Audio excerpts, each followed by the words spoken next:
আসসালামু আলাইকুম ওরহমতুল্লাহি ওবারাকাতুহু।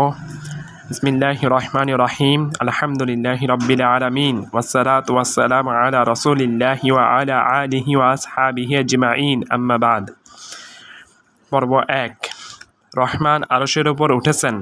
কোরআন, সুন্নাহ, সালাফে সালেহীন ও ইমামগণের ভাষ্যের আলোকে মহান আল্লাহর আরশের উপর উঠা, সব কিছুর উপরে থাকা, সাথে থাকা ও নিকটে থাকার সিফাত তথা গুণ বিষয়ে বিশুদ্ধ আকীদা।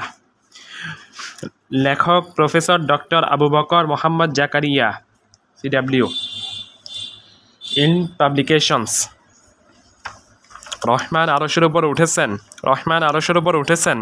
কোরআন, সুন্নাহ, সালাফে সালেহীন ও ইমামগণের ভাষ্যের আলোকে আল্লাহর আরশের উপর ওঠা, সব কিছুর উপরে থাকা, সাথে থাকা ও নিকটে থাকার সিফাত তথা গুণ বিষয়ে বিশুদ্ধ আকীদা।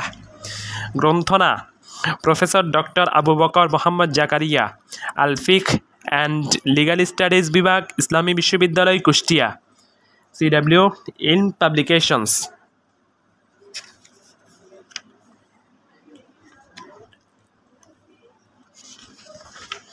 প্রকাশনা: community welfare initiative, CWI, Ilm publications. প্রথম প্রকাশ সেপ্টেম্বর 2020, দ্বিতীয় সংস্করণ মার্চ 2021, তৃতীয় সংস্করণ সেপ্টেম্বর 2022। পরিবেশনা: কাশফুল প্রকাশনী। সূচিপত্র: প্রথম অধ্যায় আল্লাহ তাআলার নাম ও গুণের ব্যাপারে বিশুদ্ধ আকীদা। দ্বিতীয় অধ্যায় আরশ ও কুরসি সংক্রান্ত আহলুস সুন্নাহ ওয়াল জামায়াতের আকীদা।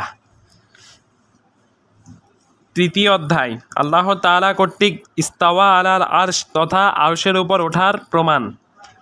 চতুর্থ অধ্যায় ইস্তাওয়া শব্দের অর্থ।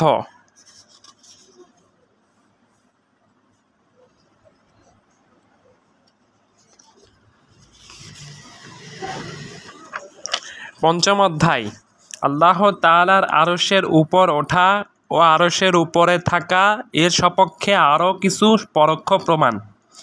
ষষ্ঠ অধ্যায় সাহাবী, তাবেঈন ও পরবর্তী সালাফে সালেহীনের বক্তব্য থেকে ইস্তাওয়া আলাল আরশের অর্থ ও তা সাব্যস্তকরণ। প্রথম পরিচ্ছেদ সাহাবায়ে কেরামের বক্তব্য। দ্বিতীয় পরিচ্ছেদ তাবেঈদের বক্তব্য।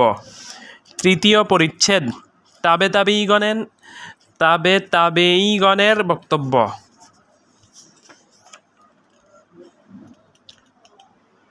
চতুর্থ পরিচ্ছেদ তাবেঈন পরবর্তী ইমামগণের অভিমত। পঞ্চম পরিচ্ছেদ ইমাম আবুল হাসান আল আশআরী পরবর্তী ইমামগণের মত। ষষ্ঠ পরিচ্ছেদ ইমাম ইবনে তাইমিয়া ও তার পরবর্তী ইমামগণের অভিমত।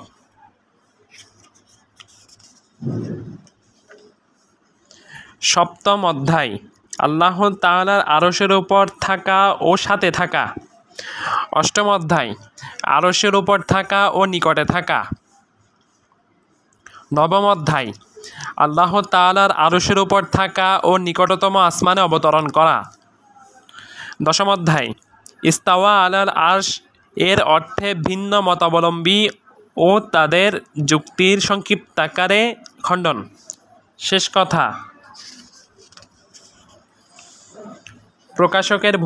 প্রকাশকের কথা। রহমান আরশের উপর উঠেছেন, 14 পৃষ্ঠা। প্রকাশকের কথা। সর্বান্তকরণে প্রশংসা ঘোষণা করছি সেই মহান সত্তার, যিনি দ্বীন ইসলামের দৌলত দিয়ে আমাদের সামনে চিরস্থায়ী মুক্তির পথ উন্মোচন করেছেন। সর্বান্তকরণ প্রশংসা ঘোষণা করছি সেই মহান সত্তার, যিনি দ্বীন ইসলামের দৌলত দিয়ে আমাদের সামনে চিরস্থায়ী মুক্তির পথ উন্মোচন করেছেন, যিনি তার আরশকে সপ্তম আসমানের উপরে উঠিয়ে তাতে আরোহণ করেছেন আর তার সৎ বান্দাদেরকে সেটি বিশ্বাস করার জন্য তৌফিক দিয়েছেন। সর্বত দরুদ ও শান্তি কামনা করছি নির্বাচিত রাসূল সেই মুহাম্মদ সাল্লাল্লাহু আলাইহি ওয়াসাল্লামের উপর, যাকে মহান রব আরশের উপরে থেকে ডেকে নিয়ে ওহীর নিয়ামতে ধন্য করেছেন। আমরা জানি ইসলামী জীবনাদর্শে বিশুদ্ধ আকীদাহর গুরুত্ব অত্যন্ত ব্যাপক ও অপরিহার্য। মুসলিমদের প্রত্যাহিক জীবনের ইবাদত, সালাত, সিয়াম, হজ, জাকাত ইত্যাদি যাই করা হয় সব কিছু কবুলের জন্য বিশুদ্ধ আকীদাহ একান্ত আবশ্যক। আর বিশুদ্ধ আকীদাহ বলতে তাওহীদ ও তৎসংশ্লিষ্ট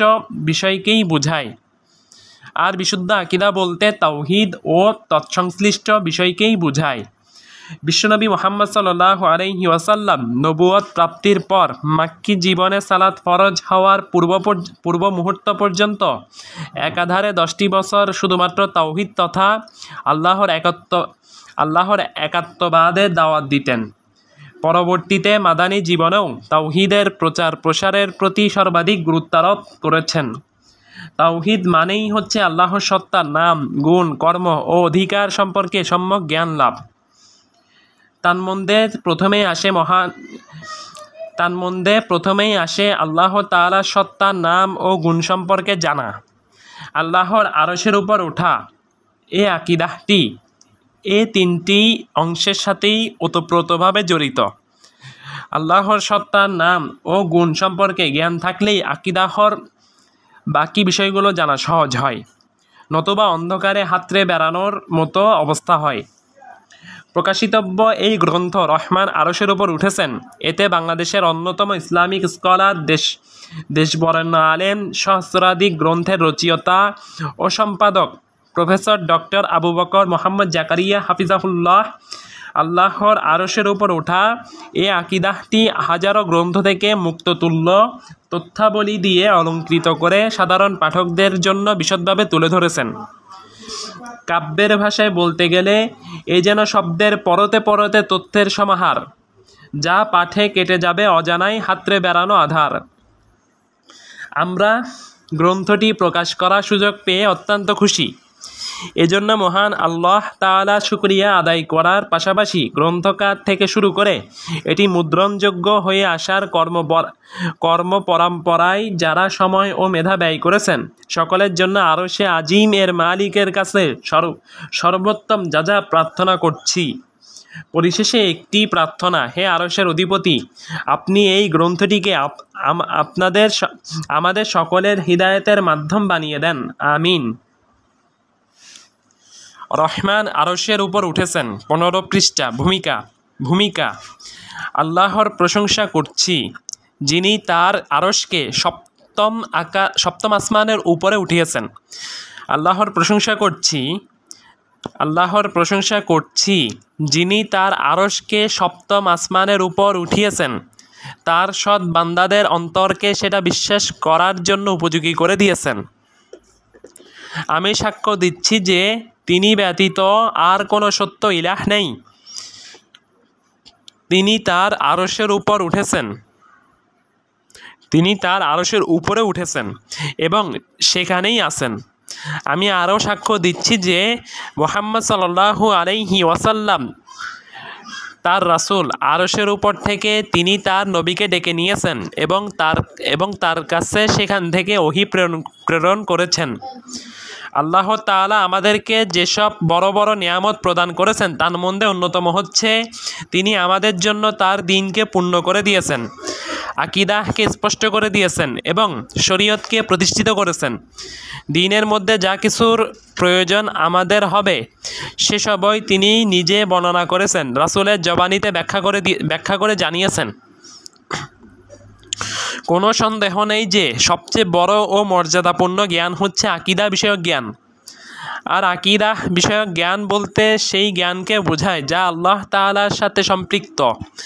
আল্লাহ তাআলা সংক্রান্ত জ্ঞানই হচ্ছে তাওহীদের জ্ঞান। তাওহীদ মানেই হচ্ছে আল্লাহর সত্তার নাম, গুণ, কর্ম ও অধিকার সম্পর্কে সম্যক জ্ঞান লাভ। তার মধ্যে প্রথমেই আসে আল্লাহ তাআলার সত্তার নাম ও গুণ সম্পর্কে জানা। আল্লাহর আরশের উপর ওঠা এই আকীদাটি এই 3টি অংশের সাথে ওতপ্রোতভাবে জড়িত।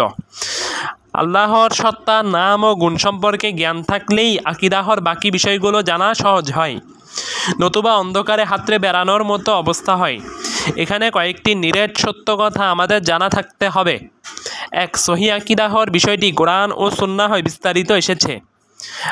আকিদাহর কোনো বিষয়, বিশেষ করে আল্লাহ তাআলা সত্তার নাম ও গুণ এমন নয় যা কোরআন ও সুন্নায় বর্ণিত হয়নি। 2, সহিহ আকিদাহর বিষয়গুলো রাসূলুল্লাহ সাল্লাল্লাহু আলাইহি ওয়াসাল্লাম বিস্তারিত বর্ণনা করেছেন। তিনি আমাদেরকে সাধারণ ফিকহি জিনিস বিস্তারিত বলেছেন, আর আকিদাহর মৌলিক আল্লাহ তাআলার নাম ও গুণের বিষয়ে বলেননি, এমনটি হতে পারে না। বরং তিনি আকিদাহর বিষয়গুলো বর্ণনার জন্য জীবনের বেশিরভাগ সময় ব্যয় করেছেন। একটি উদাহরণ দিতে পারি কিভাবে রাসূলুল্লাহ সাল্লাল্লাহু আলাইহি ওয়াসাল্লাম ঈমান ও তাওহীদের মাপকাঠি হিসেবে আল্লাহ তাআলার উপরের দিকে থাকাকে নির্ধারণ করেছেন। কিভাবে রাসূলুল্লাহ সাল্লাল্লাহু আলাইহি ওয়াসাল্লাম ঈমান ও তাওহীদের মাপকাঠি হিসেবে আল্লাহ তাআলার উপরের দিকে থাকাকে নির্ধারণ করেছেন, যেখানে দাসীর ঈমান পরীক্ষা করেছেন আসমানের উপরে আরশে থাকার বিষয়টি তার কাছ থাকার মাধ্যমে।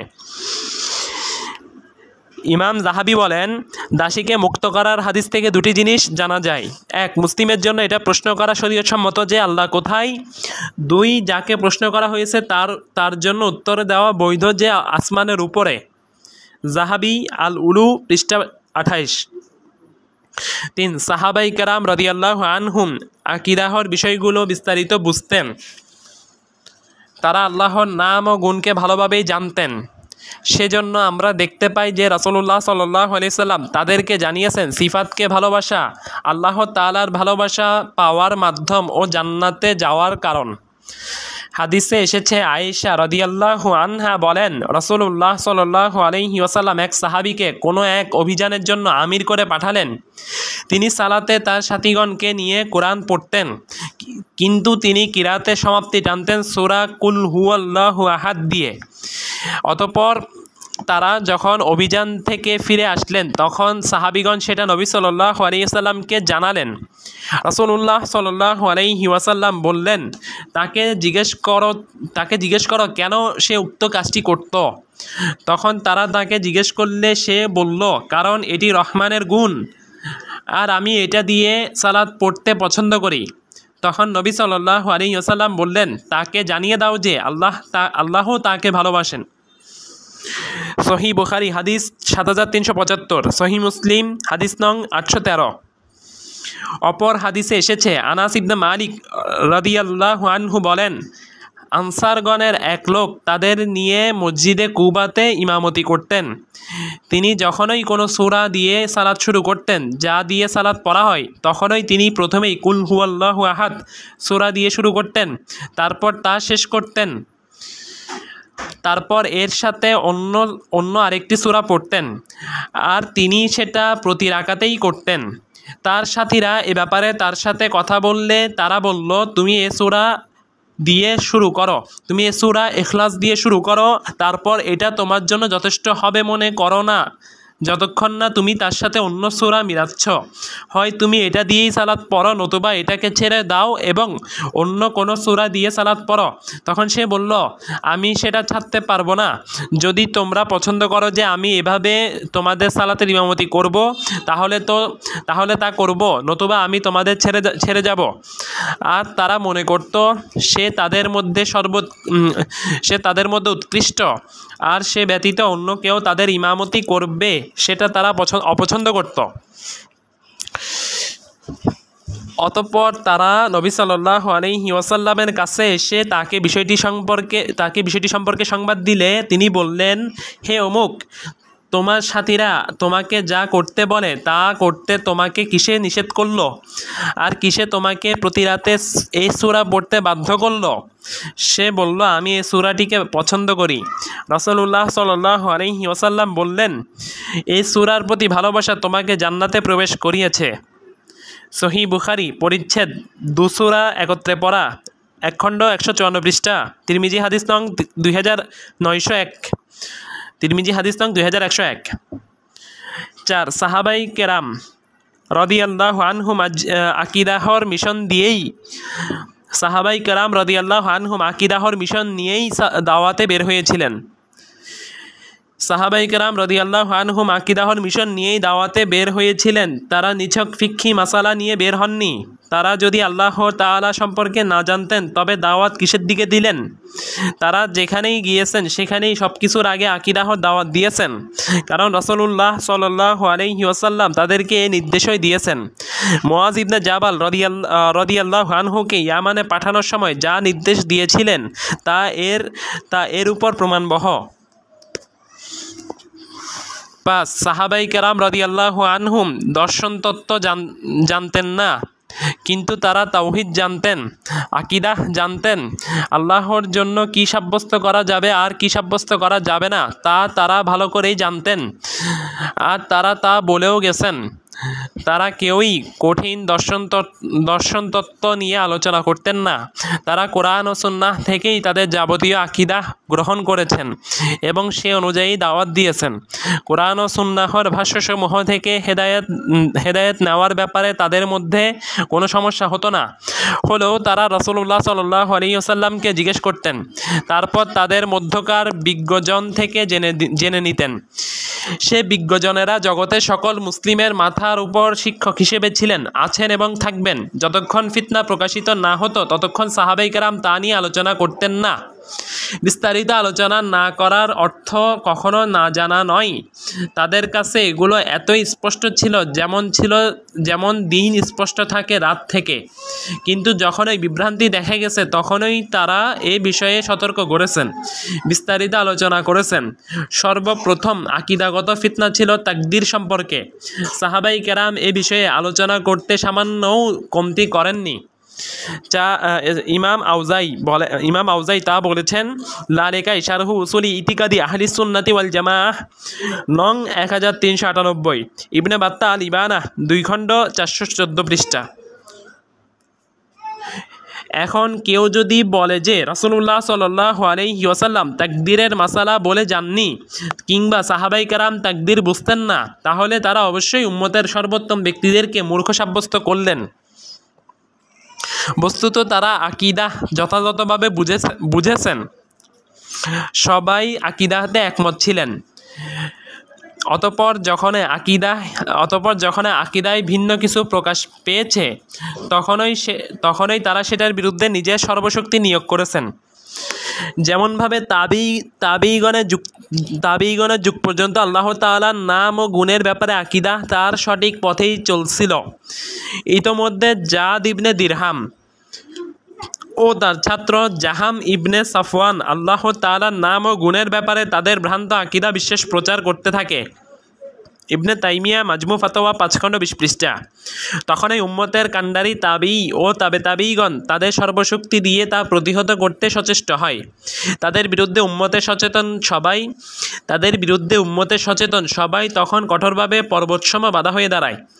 তারা যেসব ভুল আকীদাহ প্রসারে লিপ্ত ছিল তারা সেগুলো রদ করতে থাকেন।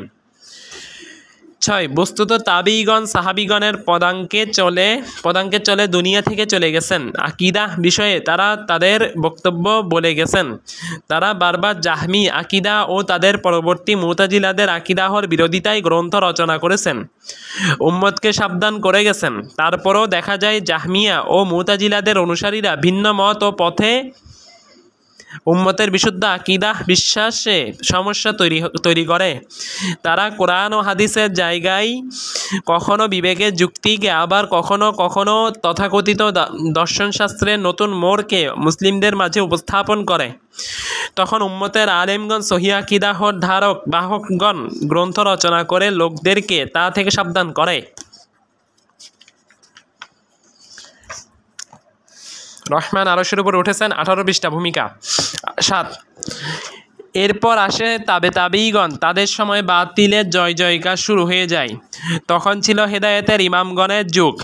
ফিকহের ইমাম প্রত্যেকেই তাদের ভূমিকা সেখানেই রাখেন, তবে সবচেয়ে বেশি কার্যকর ভূমিকা রাখেন হাদিসের ইমামগণ। তারা এই বিষয়ে এতই সাবধান থাকেন যে আকীদা বিশ্বাসের ত্রুটি আছে এমন কারো কাছ থেকে তারা হাদিস গ্রহণ করতেন না। তারা তখন হাদিসের গ্রন্থে বা তার বাইরে সুন্নাহ, তাওহীদ, আকিদা, ঈমান ইত্যাদি বিভিন্ন নামে সহিহ আকিদা তুলে ধরেন। এখন কেউ যদি বলে যে সাহাবী ও তাবিঈগণ এসব আকিদা জানতেন না, তাহলে অবশ্যই তিনি উম্মতের প্রথম সারির জ্ঞানীদের মূর্খ মনে করছেন।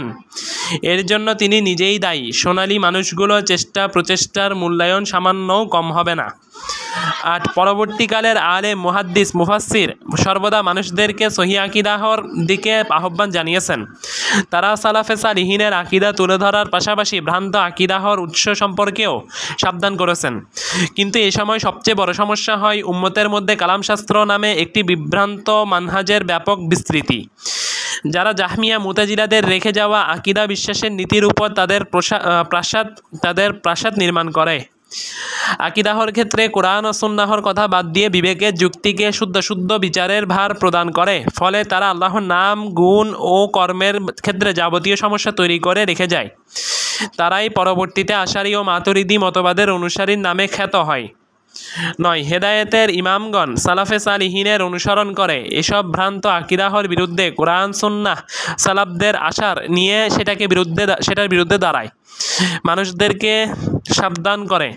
যেমন ইমাম দিমিয়াতি মৃত্যু 705 হিজরি বলেন, বর্তমান সময়ের অনেকেই মানকুল বা কোরআন ও সুন্নাহর ইলম অর্জন বাদ দিয়ে মাকুল বা দর্শনবিদ্যা অধ্যয়নে ব্যস্ত রয়েছে। মানকুল বা কোরআন সুন্নাহর ইলম অর্জন বাদ দিয়ে মাকুল বা দর্শনবিদ্যা অধ্যয়নে ব্যস্ত রয়েছে। তাই তারা ইলমুল মান্তিক পড়ে চলছে। তারা বিশ্বাস করছে যে কেউ এই বিদ্যা রপ্ত করবে না, সে কথাই বলতে জানে না। আমার বুঝে আসে না যে তারা এটা কিভাবে বলতে পারে। ইমাম শাফিঈ ও মালিক রাহিমাহুল্লাহ কি তা শিখিয়েছিলেন, নাকি এটি ইমাম আবু হানিফা রাহিমাহুল্লাহর পথ আলোকিত করেছিল? এটি কি ইমাম আহমদ ইবনে হাম্বল রাহিমাহুল্লাহ শিখেছিলেন, নাকি ইমাম সাউরি রাহিমাহুল্লাহ সেটা শিক্ষা গ্রহণের জন্য ঝুঁকেছিলেন? তারা তো কেউই এ পথে চলেননি। তুমি কি মনে করেছো যে তাদের তীক্ষ্ণতা ও বুদ্ধিমত্তার সমস্যা ছিল? তারা তো সেটা অর্জন করার জন্য সময় ব্যয় করেননি, কখনো নয়। তাদের বিবেক, বুদ্ধি, তীক্ষ্ণ ধীশক্তি এসবই তথাকথিত মান্তিক নামক বিদ্যার জেলখানায় আটকে থাকার থেকে অনেক সম্মানিত। সেগুলো বরং আরও বেশি মর্যাদাপূর্ণ যে সেগুলোকে তথাকথিত মান্তিক বিদ্যার অপছায়ায় ফেলে রাখতে হবে। আল্লাহর শপথ করে বলছি, এই জাতি এমন জিনিসে নিজেদের ডুবিয়ে রেখেছে যা তাদের কোনো উপকার করবে না। তারা এমন বিষয়ের প্রতি মুখাপেক্ষী দেখাচ্ছে যা তাদেরকে কখনো অমুখাপেক্ষী করবে না, বরং তাদেরকে বিষধর বিপদে ফেলবে ও সমস্যায় নিপতিত করবে। আর শয়তান তাদেরকে ওয়াদা করছে ও তাদেরকে দুরাশায় নিক্ষেপ করছে। এই বিদ্যার জন্য এটাই কি যথেষ্ট নয় যে একক কোনো আলেম সেটার দিকে তাকিয়ে দেখবে, কোনো পরিশ্রম ব্যয় না করে কেবল পড়ে দেখবে, সেটার প্রতি কোনো রকম সাহায্যকারী না হয়ে? কারণ এই ইলমের যে ক্ষতি রয়েছে তার সবচেয়ে কমটি হচ্ছে এই যে তা মানুষকে অর্থহীন কাজের ব্যপ্ত রাখে এবং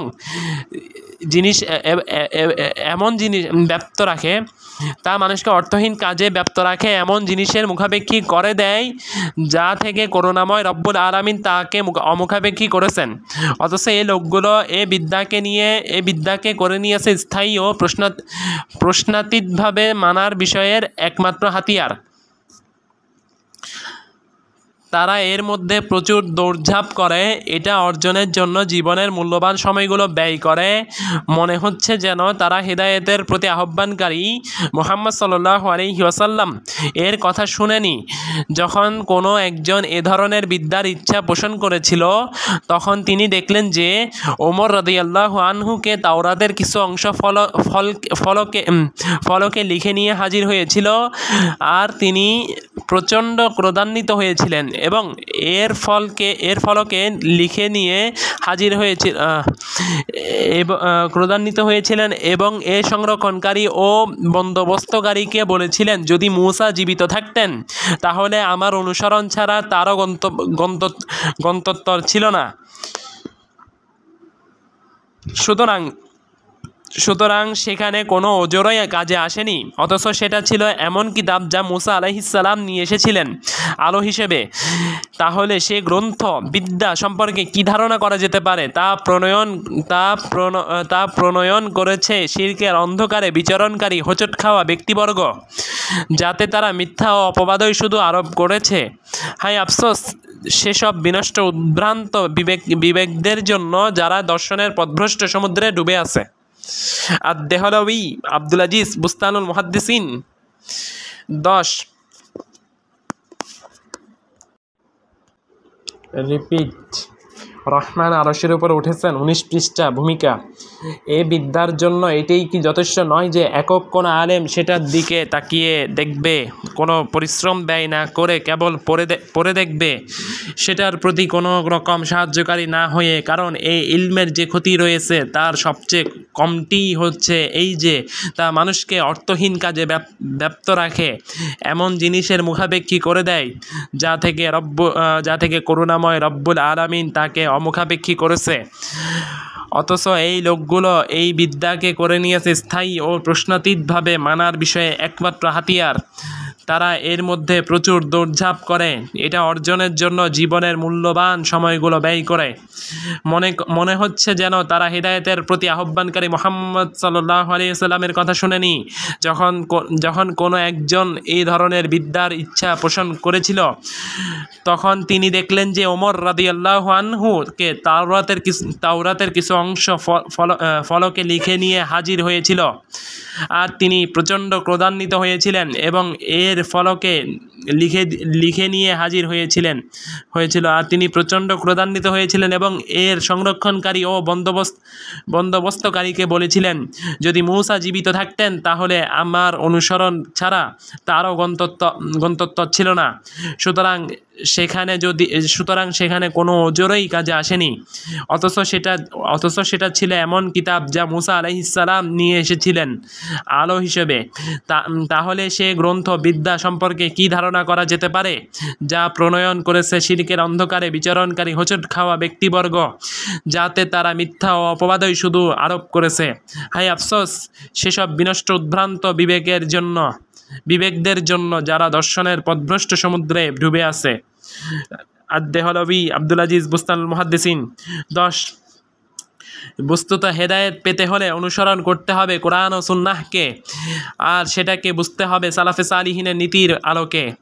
সাহাবায়ে কেরাম থেকে শুরু করে আজ পর্যন্ত যারা একই নীতিতে ছিলেন, তাদের নীতির বাইরে যত প্রসিদ্ধ আর গণ্যমান্য লোকই বিচরণ করুক না কেন, সে পথ হেদায়েতের নয়, বিভ্রান্তির।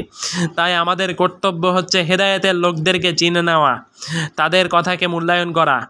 উপরোক্ত নীতিগুলোর আলোকে আমরা যদি আল্লাহ তাআলা কর্তৃক তার আরশে ওঠা আকীদাহকে বিশ্লেষণ করি, তাহলে আমাদের নিকট কয়েকটি জিনিস স্পষ্ট হয়ে যাবে। এক, কোরআন ও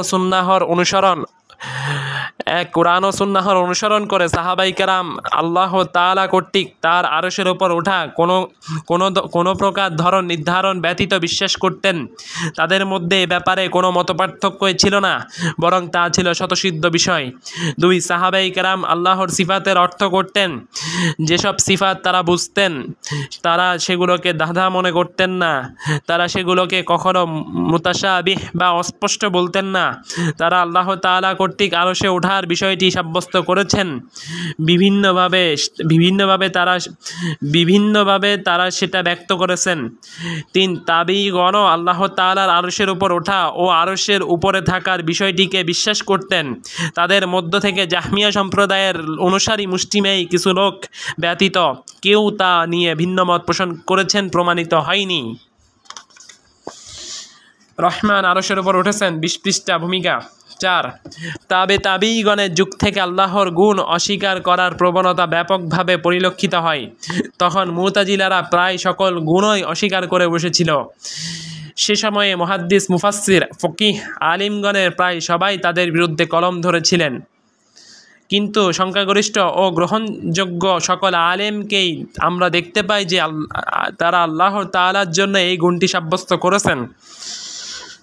5 তাবেঈনের পরবর্তী সময়ে এসে গ্রিক দর্শন ও অন্যান্য দর্শন দ্বারা প্রভাবিত হয়ে আল্লাহর গুণগুলোকে সাব্যস্ত না করার প্রবণতা প্রবলভাবে পরিলক্ষিত হয়।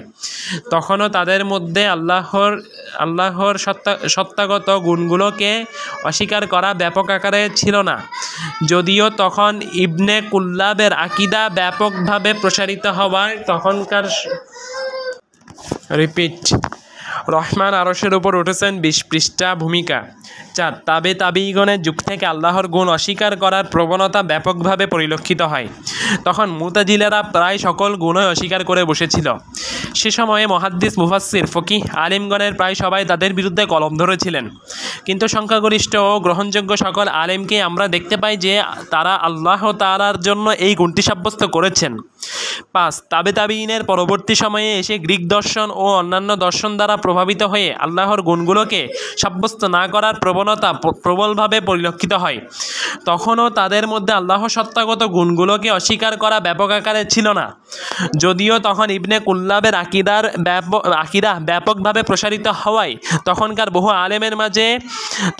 বহু আলেমের মাঝে আল্লাহর কর্মগত গুণ অস্বীকার করার প্রবণতা ব্যাপকভাবে শুরু হয়। সেজন্য আমরা দেখতে পাই যে কুল্লাবিয়া ফেরকার লোকেরা আল্লাহর আরশের উপর ওঠা অস্বীকার করতেন, কিন্তু তারা আল্লাহ তাআলা সর্বোচ্চ সত্তা, তিনি সব কিছুর উপরে থাকার বিষয়টি স্বীকার করতেন। এটাকে বলা হয় প্রাচীন আশারি মতবাদ, যদিও ইমাম আবুল হাসান আল আশারি এই মতবাদ থেকে পরবর্তীতে বিশুদ্ধ সালাফি আকীদায় ফিরে এসেছিলেন। তবুও তার দিকেই তারা সম্পর্কযুক্ত হয়। এই কুল্লাবিয়া আশারিয়া মতবাদের প্রাচীন আলেমগণের মধ্যে উল্লেখযোগ্য ছিলেন হারেস আল মুহাসেবি, আবুল আব্বাদ আহমদ আল কালানেশি, আবু আলী আশ-শাকাফি, আবু বকর আস-সাবগী প্রমুখ। তাদের কেউ কেউ আল্লাহ তাআলার জন্য আরশের উপর ওঠার গুণটি স্বীকার করতেন। তাদের কেউ কেউ আল্লাহ তাআলার জন্য আরশের উপর ওঠার গুণটি স্বীকার করতেন। 6 তাবেঈদের শেষ অংশে এসে আল্লাহ তাআলা 7টি গুণ ব্যতীত বাকি সকল সত্তাগত কর্মগত গুণ অস্বীকার করার মাধ্যমে এই আশায়েরা ও তাদের প্রায় সম আকীদাহর মাতুরিদিয়া আবার নিজেদেরকে জাহমিয়াদের দোসর হিসেবে প্রতিষ্ঠিত করেছে। তখনই তারা স্পষ্ট করে আল্লাহর আরশের উপর ওঠা এবং সত্তাগতভাবে আল্লাহ তাআলার সর্বোচ্চ সত্তা হওয়ার বিষয়টি অস্বীকার করে, কিন্তু তখনও হকপন্থী আলেমগণের জয় জয়কার ছিল। 7 হিজরি পঞ্চম ও ষষ্ঠ শতকের পর থেকে আল্লাহ তাআলার সত্তাগত ও কর্মগত গুণগুলোকে অস্বীকার করার জন্য বেশ কিছু আলেম দাঁড়িয়ে যায়। তাদের কাছে বিবেকের যুক্তিকে প্রাধান্য দেওয়ার নীতি গভীরভাবে শিকড় গেড়ে বসে। তারা যেটাকেই হক মনে করে সেটার পক্ষে জীবনের মূল্যবান সময় ব্যয় করতে থাকে। এ ব্যাপারে তাদের হয়তো ওজর ছিল, কারণ তারা এটাকে বিশুদ্ধ মনে করেছে। ফলে আল্লাহর সিফাত তথা গুণ অস্বীকারী একটি গোষ্ঠীর দৌরাত্ম্য সব জায়গায় দেখা দেয়। তাদের দাপটে অনেক সময় আলেমগণ পর্যন্ত হক কথা বলতে পারতেন না, অথবা তারা আশারি মাতুরিদি আকীদাহর ভুল তথ্যকেই সত্য মনে করে জীবন অতিবাহিত করে গেছেন। তাদের মধ্যে বিখ্যাত ছিলেন ইমাম নওয়াবী, ইবনে হাজার, সুয়ুতি প্রমুখ মনীষীগণ। আল্লাহ তাআলা তাদেরকে ক্ষমা করুন। তারা এই আকীদায় বিশ্বাসী থাকলেও তারা এই আকীদাহর প্রতি আহ্বানকারী ছিলেন এমনটি বলা যাবে না। তাই তাদেরকে সরাসরি আশারি বলার কোনো সুযোগ নেই, কারণ তাদের গবেষণার ক্ষেত্র এটি ছিল না। তারা তাদের বিশেষ ক্ষেত্রে অনন্য ছিলেন। তবে এই সময় অপর কিছু আলেম ছিল যারা এই আকীদাহকে প্রমোট করা, সাব্যস্ত করা, এর প্রতি দাওয়াত দেওয়া, এর জন্য গোলামি করা সহ সব রকমের কাজই করেছিল। তাদের অনেকে অনেকেই সালাফে সালিহিন নীতিকে মুশাব্বিহা মুজাসসিমা বলে অপমান করতে দ্বিধা করত না, কিন্তু হকপন্থীরা সবসময় ছিল। তারা সবকটিকে দিয়ে বাতিলকে প্রতিহত করেছে। উদাহরণ হিসেবে আমরা দুজন বিখ্যাত ব্যক্তিত্বের নাম উল্লেখ করতে পারি। তাদেরও একজন হচ্ছেন কাজী আব্দুল ওয়াহাব আল মালিকি আল বাগদাদি রাহিমাহুল্লাহ। তিনি ছিলেন আল্লাহ তাআলাকে আরশের উপর ওঠার গুণে গুণান্বিত করা, কোরআন ও হাদিসের ভাষ্যের অনুসরণ, শরীয়তের প্রতি আত্মসমর্পণ আর আল্লাহ তাআলা তার নিজেকে যে গুণে গুণান্বিত করেছেন সেটা সত্যায়ন। শারহু মুকাদ্দিমাতু আবু জাইদ আল কাইরওয়ানি। আরেকজন হচ্ছেন ইমাম আব্দুল কাদের আজ-জিলানী রাহিমাহুল্লাহ। তিনি বলেন, কর্তব্য হচ্ছে আল্লাহর আরশের উপর ওঠার গুণটি কোনো প্রকার অপব্যাখ্যা ছাড়াই তার জন্য ব্যবহার করা, তা হচ্ছে আরশের উপর তার সত্তার ওঠা। আল গুনিয়ালি তালিবিল হক। তাছাড়া আরও অনেক মুহাদ্দিস, মুফাসসির, ফকিহ ও আকীদাহর জন্য সংগ্রাম করেছেন। আলোচ্য গ্রন্থে আমরা সেই বিষয়টিকেই বিস্তারিতভাবে তুলে ধরেছি। এই গ্রন্থটি রচনার ক্ষেত্রে আমাকে সার্বিক সহযোগিতা করেছে আমার প্রিয় পুত্র আব্দুর রহমান। সারাক্ষণ কিতাবপত্র সংগ্রহ ও তথ্যোপাত্য দিয়ে আমাকে সমৃদ্ধ করেছে। আল্লাহর কাছে দোয়া করি তিনি যেন তাকে কবুল করেন, তাকে দ্বীন ও আকীদাহর খেদমতে নিয়োজিত করেন। সর্বশেষে যারা এ ব্যাপারে বিভিন্নভাবে সাহায্য করেছেন তাদের স্মরণ করছি। তাদের মধ্যে অন্যতম হচ্ছেন তরুণ লেখক আব্দুল্লাহ মাহমুদ, যার অনুবাদ করা আল আরশ গ্রন্থ থেকে প্রচুর সহযোগিতা পেয়েছি। তাছাড়া আমার সহকারী মাওলানা মিজানুর রহমান ফকির গ্রন্থটি পড়ে ভাষাগত সমস্যাগুলো দেখে দিয়েছে, তার জন্য দোয়া করছি। আরও যাকে বিশেষভাবে স্মরণ করতে হয় তিনি হচ্ছেন মুফতি সাইফুল ইসলাম সাহেব। তিনি অক্লান্ত পরিশ্রমের মাধ্যমে প্রযুক্তিগত সাপোর্ট দিয়ে আমাকে করেছেন প্রাণবন্ত, আর গ্রন্থটি করেছেন সমৃদ্ধ। আল্লাহ তাআলার কাছে তার জন্য উত্তম যা আশা করছি। আল্লাহ তাআলার কাছে দোয়া করছি তিনি যেন তা কবুল করেন, এটাকে আমাদের সকলের হেদায়েতের মাধ্যম বানিয়ে দেন, আমিন। Professor doctor Abu Bakr Mohammad Zakaria, Madani garden, Uttar Auspara, Tongi, Gazipur, 9 তারিখ 8 মাস 2020 সাল।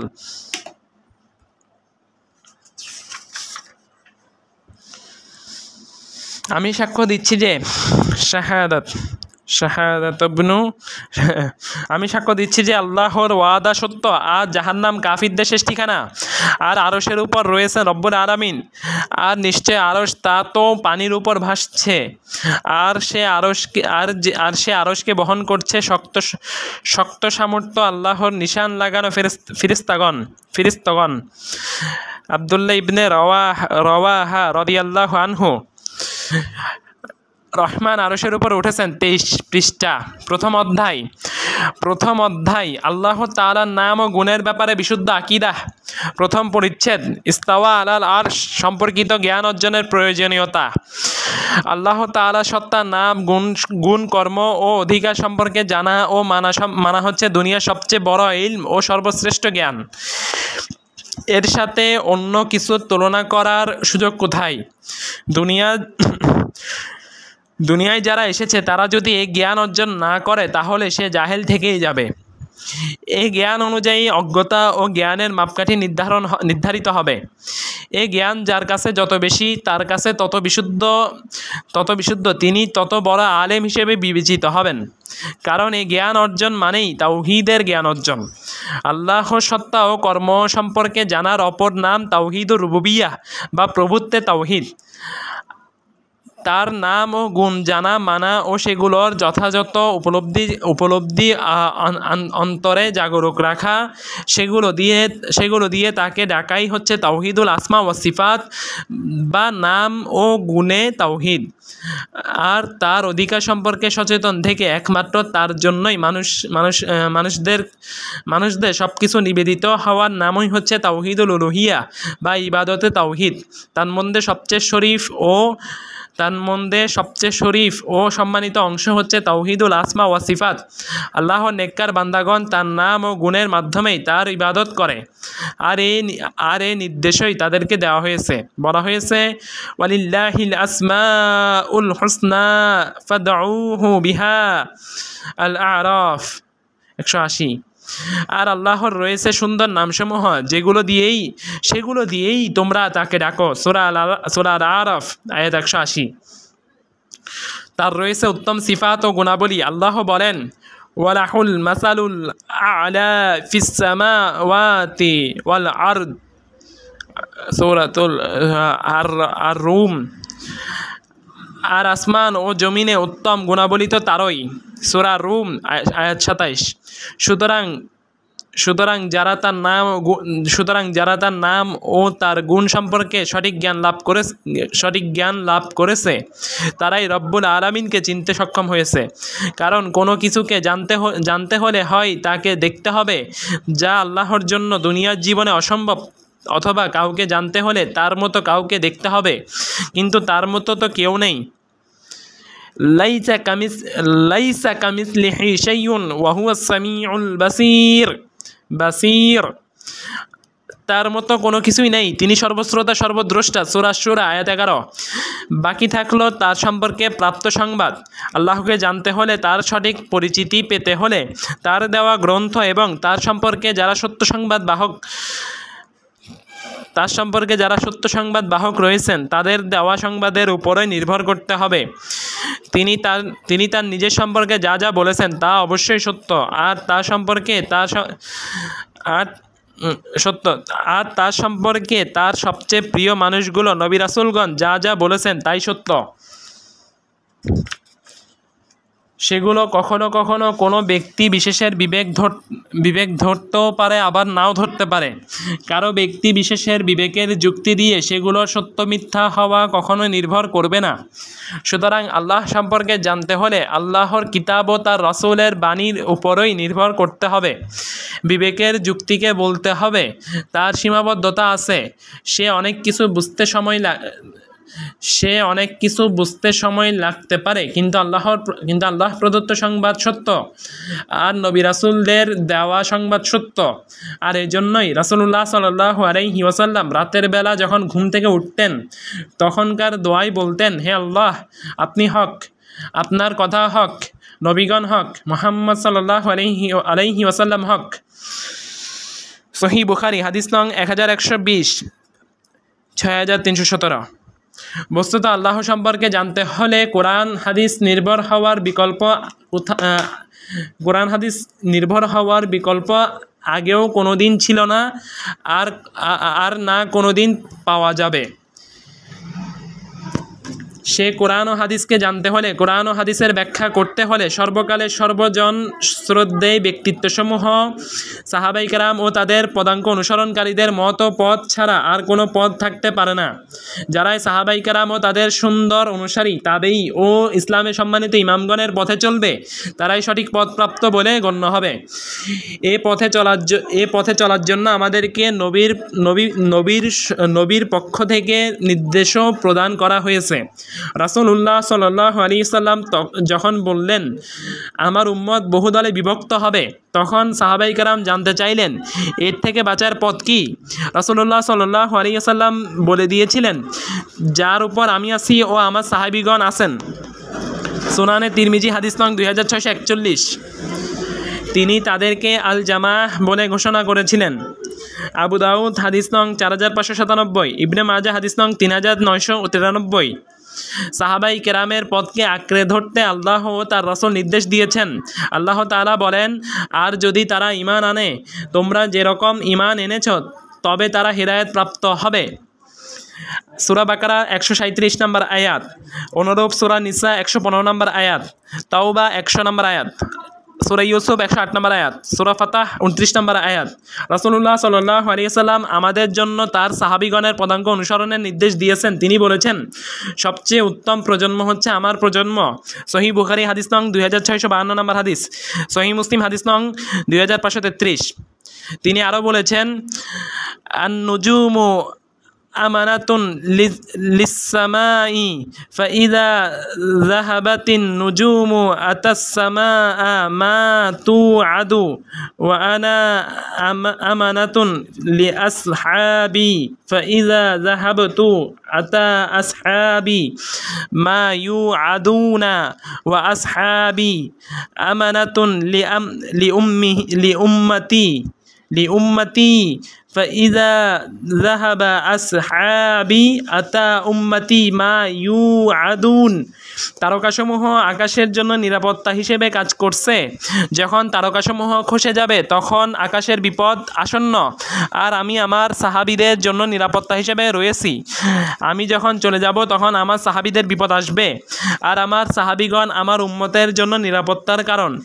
তারা যখন চলে যাবে তখন আমার উম্মতের জন্য বিপদ এসে যাবে। সহিহ মুসলিম হাদিস নং 2531। সুতরাং যাবতীয় ফিতনা ও ভুল বুঝাবুঝি থেকে নিরাপত্তা পেতে হলে সাহাবাই কেরামের পথ অনুসরণ করা ছাড়া কোনো গন্তব্য নেই। রহমান আরশের উপরে উঠেছেন 25 পৃষ্ঠা, প্রথম অধ্যায়। শুধু কোরআনুল কারীম মানলেই চলবে না, কারণ যুগ যুগ ধরে বাতিল ও বিদাতপন্থীরা কোরআনের আয়াতসমূহের অপব্যাখ্যা দাঁড় করিয়ে তাদের মতের পক্ষে প্রমাণ পেশ করার অশুভ প্রচেষ্টা চালিয়েছে। আজও আমরা দেখতে পাই শিয়া, খারেজি, মুরজিয়া, সুন্নাহ অস্বীকারী, এমনকি কাদিয়ানীরা পর্যন্ত কোরআন নিয়ে দলিল দেয়, যদিও তারা কোরআনের আয়াতসমূহের এমন সব ব্যাখ্যা দাঁড় করায় যা তাদের উৎপত্তির পূর্বে কেউ কোনোদিন শুনেনি। রাসূল বলেননি, সাহাবাই কেরাম এমন তাফসির করেননি, উম্মতের গ্রহণযোগ্য মুফাসসিররাও কোনোদিন নিয়ে আসেনি। কোরআনের সাথে সহিহ সুন্নাহকেও নিতে হবে। সহিহ সুন্নাহ একদিকে কোরআনের সংক্ষিপ্ত বিধানের ব্যাখ্যা, অপরদিকে তা অনেক নতুন সারয়ী বিধান প্রদান করেছে। ইসলামের বহু ফরজ শুধু সুন্নাহ দ্বারা সাব্যস্ত হয়েছে। আল্লাহ তাআলা কোরআনে কারিমে 30 জায়গায় রাসূলের আনুগত্য করতে নির্দেশ দিয়েছেন। রাসূলের আনুগত্য না করার শাস্তি কী হবে তা জানিয়ে সাবধান করেছেন। তাছাড়া রাসূল নিজেও বলেছেন, আলা ইন্না উতিতুল কিতাব মিসলাহু মাআহু, সাবধান, আমাকে কোরআন দেওয়া হয়েছে আর কোরআনের সাথে তার অনুরূপ আরও কিছু দেওয়া হয়েছে। আবু দাউদ হাদিস নং 4604, মুসনাদ আহমদ হাদিস নং 17174। তবে কোরআন ও সুন্নাহকে বুঝতে হবে সাহাবাই কেরামের বুঝ অনুযায়ী, কারণ তারা এগুলোর আমল সরাসরি রাসূলুল্লাহ সাল্লাল্লাহু আলাইহি সাল্লাম থেকে নিয়েছেন। তারা হেদায়েতের উপর ছিলেন, হেদায়েতের পথ দেখিয়েছেন। আকীদা ও আমলে তারা আমাদের আদর্শ। তাদেরকে যারা আদর্শ হিসেবে মানবে না তারা সঠিক পথ থেকে হবে বিচ্যুত। যুগে যুগে যখনই কোনো বিদআতের উৎপত্তি ঘটেছে তখনই সত্যনিষ্ঠ আলেমগণ উম্মতকে সাহাবাই কেরামের আদর্শের দিকে ফিরে যাওয়ার দাওয়াত দিয়েছেন। সাহাবাই কেরামই হচ্ছেন আমাদের সালাফ বা পূর্বসূরি। আজও আমরা এই দাওয়াতই দিয়ে থাকি। এই দাওয়াতই হচ্ছে সালাফি দাওয়াত। সঠিক মত ও পথে থাকতে হলে আকীদা ও আমলে সাহাবাই কেরামের পথ ও মতের অনুসরণে কোনো বিকল্প নেই। সাহাবাই কেরাম কোথাও একমত হলে তা হবে ইজমা ও অকাট্য বিষয়, যার বিপরীত করা পথভ্রষ্টতা। আর সাহাবাই কেরাম কোথাও মতভেদ করলে সেখানে যদি মীমাংসাকারী হিসেবে কোরআন বা সহিহ হাদিসের বাণী না থাকে, তবে সেখানে সাহাবাই কেরামের মতপার্থক্য আমাদের জন্য প্রশস্ততা নিয়ে এসেছে। সেখানে যে কোনো একটিকে অনুসরণ করলেই উম্মতের হেদায়েত নিশ্চিত থাকবে। এজন্য ইমাম আবু হানিফা রাহিমাহুল্লাহ বলেছিলেন, যা আল্লাহ ও তার রাসূলের কাছ থেকে আসবে তা আমার মাথা ও চোখের উপর রাখব। আর যাতে সাহাবাই কেরাম ঐক্যমত্য করেছেন আমি তার বাইরে যাব না, কিন্তু সাহাবাই কেরাম পরস্পর ভিন্ন মত পোষণ করেছেন, সেখানে আমি তাদের কথা থেকে যেটা ইচ্ছা গ্রহণ করে নিব। আল মাদখাল ইলা সুনান আল কুবরা লিল বাইহাকি। আকীদাহর বিষয়ে কোরআন, সুন্নাহ, সাহাবাই কেরাম ও তাদের সুন্দর অনুসারী তাবিঈন ও হিদায়াতের ইমামগণের মতের বাইরে যাওয়ার কোনো সুযোগ নেই। এগুলোতে কোনো ইস্তেহাদ কাজ করবে না, কারণ আকীদাহর বিষয়গুলো সকল নবীর সময়ই একই রকম ছিল। নতুন করে কোনো আকীদা যোগ হবে না। তবে আকীদাহর বিষয়ে কারো কাছে নতুন করে সমস্যা আসলে সেটার সমাধান কোরআন, সুন্নাহ ও সাহাবাই কেরামের বক্তব্যের আলোকে বুঝে নিতে হবে। আকীদাহর যে বিষয়ে কোরআন, সুন্নাহ ও সাহাবাই কেরাম তাদের সুন্দর অনুসারী তাবেঈন ও ইমামগণের কথার বাইরে যাওয়ার কোনো সুযোগ নেই। তার মধ্যে সর্বশীর্ষে রয়েছে আল্লাহর নাম ও গুণের বিষয়টি। আল্লাহর জন্য কোন নামটি সাব্যস্ত হবে, কোনটি সাব্যস্ত করা যাবে, আল্লাহর জন্য কোন নামটি সাব্যস্ত হবে, কোনটি সাব্যস্ত করা যাবে না, কোন গুণটি সাব্যস্ত হবে আর কোন গুণটি সাব্যস্ত করা যাবে না, তা এই নীতির আলোকেই নির্ধারিত হবে। আজকে আমরা যে বিষয়টির আলোচনা করতে চাই তা হচ্ছে আল্লাহর আরশের উপর ইস্তাওয়া বা আরশের উপর ওঠার গুণটি।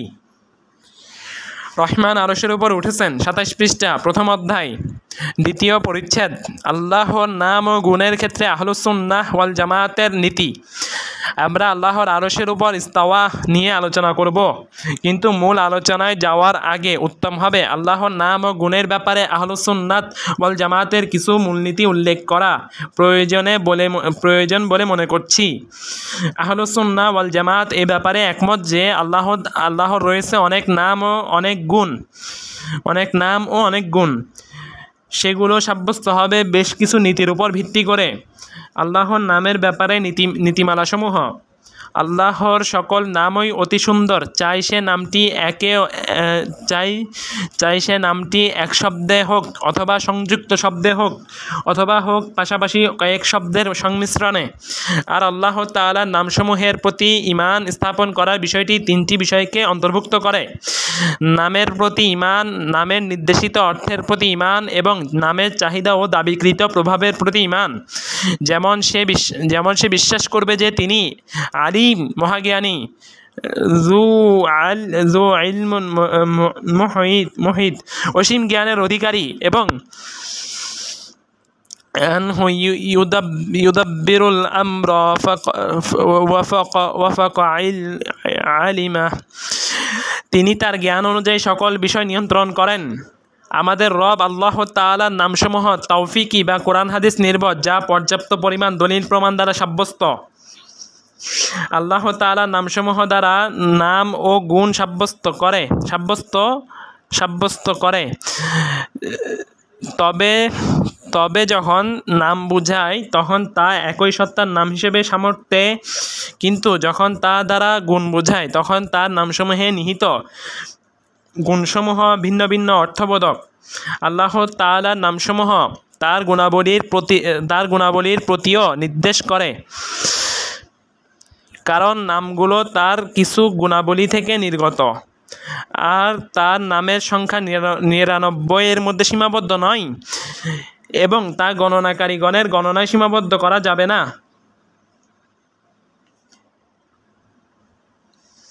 আর আল্লাহ তাআলার প্রত্যেকটি নামই শ্রেষ্ঠ, মর্যাদাপূর্ণ, কিন্তু সত্যিকার অর্থে সেগুলো শ্রেষ্ঠ থেকেও শ্রেষ্ঠতর। আর যখন তার কোনো নাম গঠন কাঠামোতে ভিন্ন হয় এবং অর্থের দিক থেকে কাছাকাছি হয়, তখন তা আল্লাহর নামসমূহ থেকে বের হয়ে যায় না। যেমন গাফুর ও গাফফার। এই নামগুলোর ক্ষেত্রে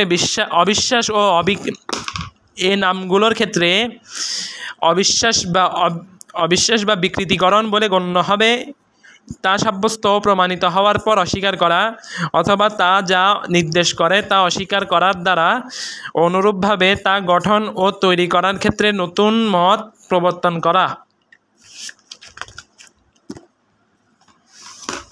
রহমান আরশের উপর উঠেছেন, 28 পৃষ্ঠা, প্রথম অধ্যায়।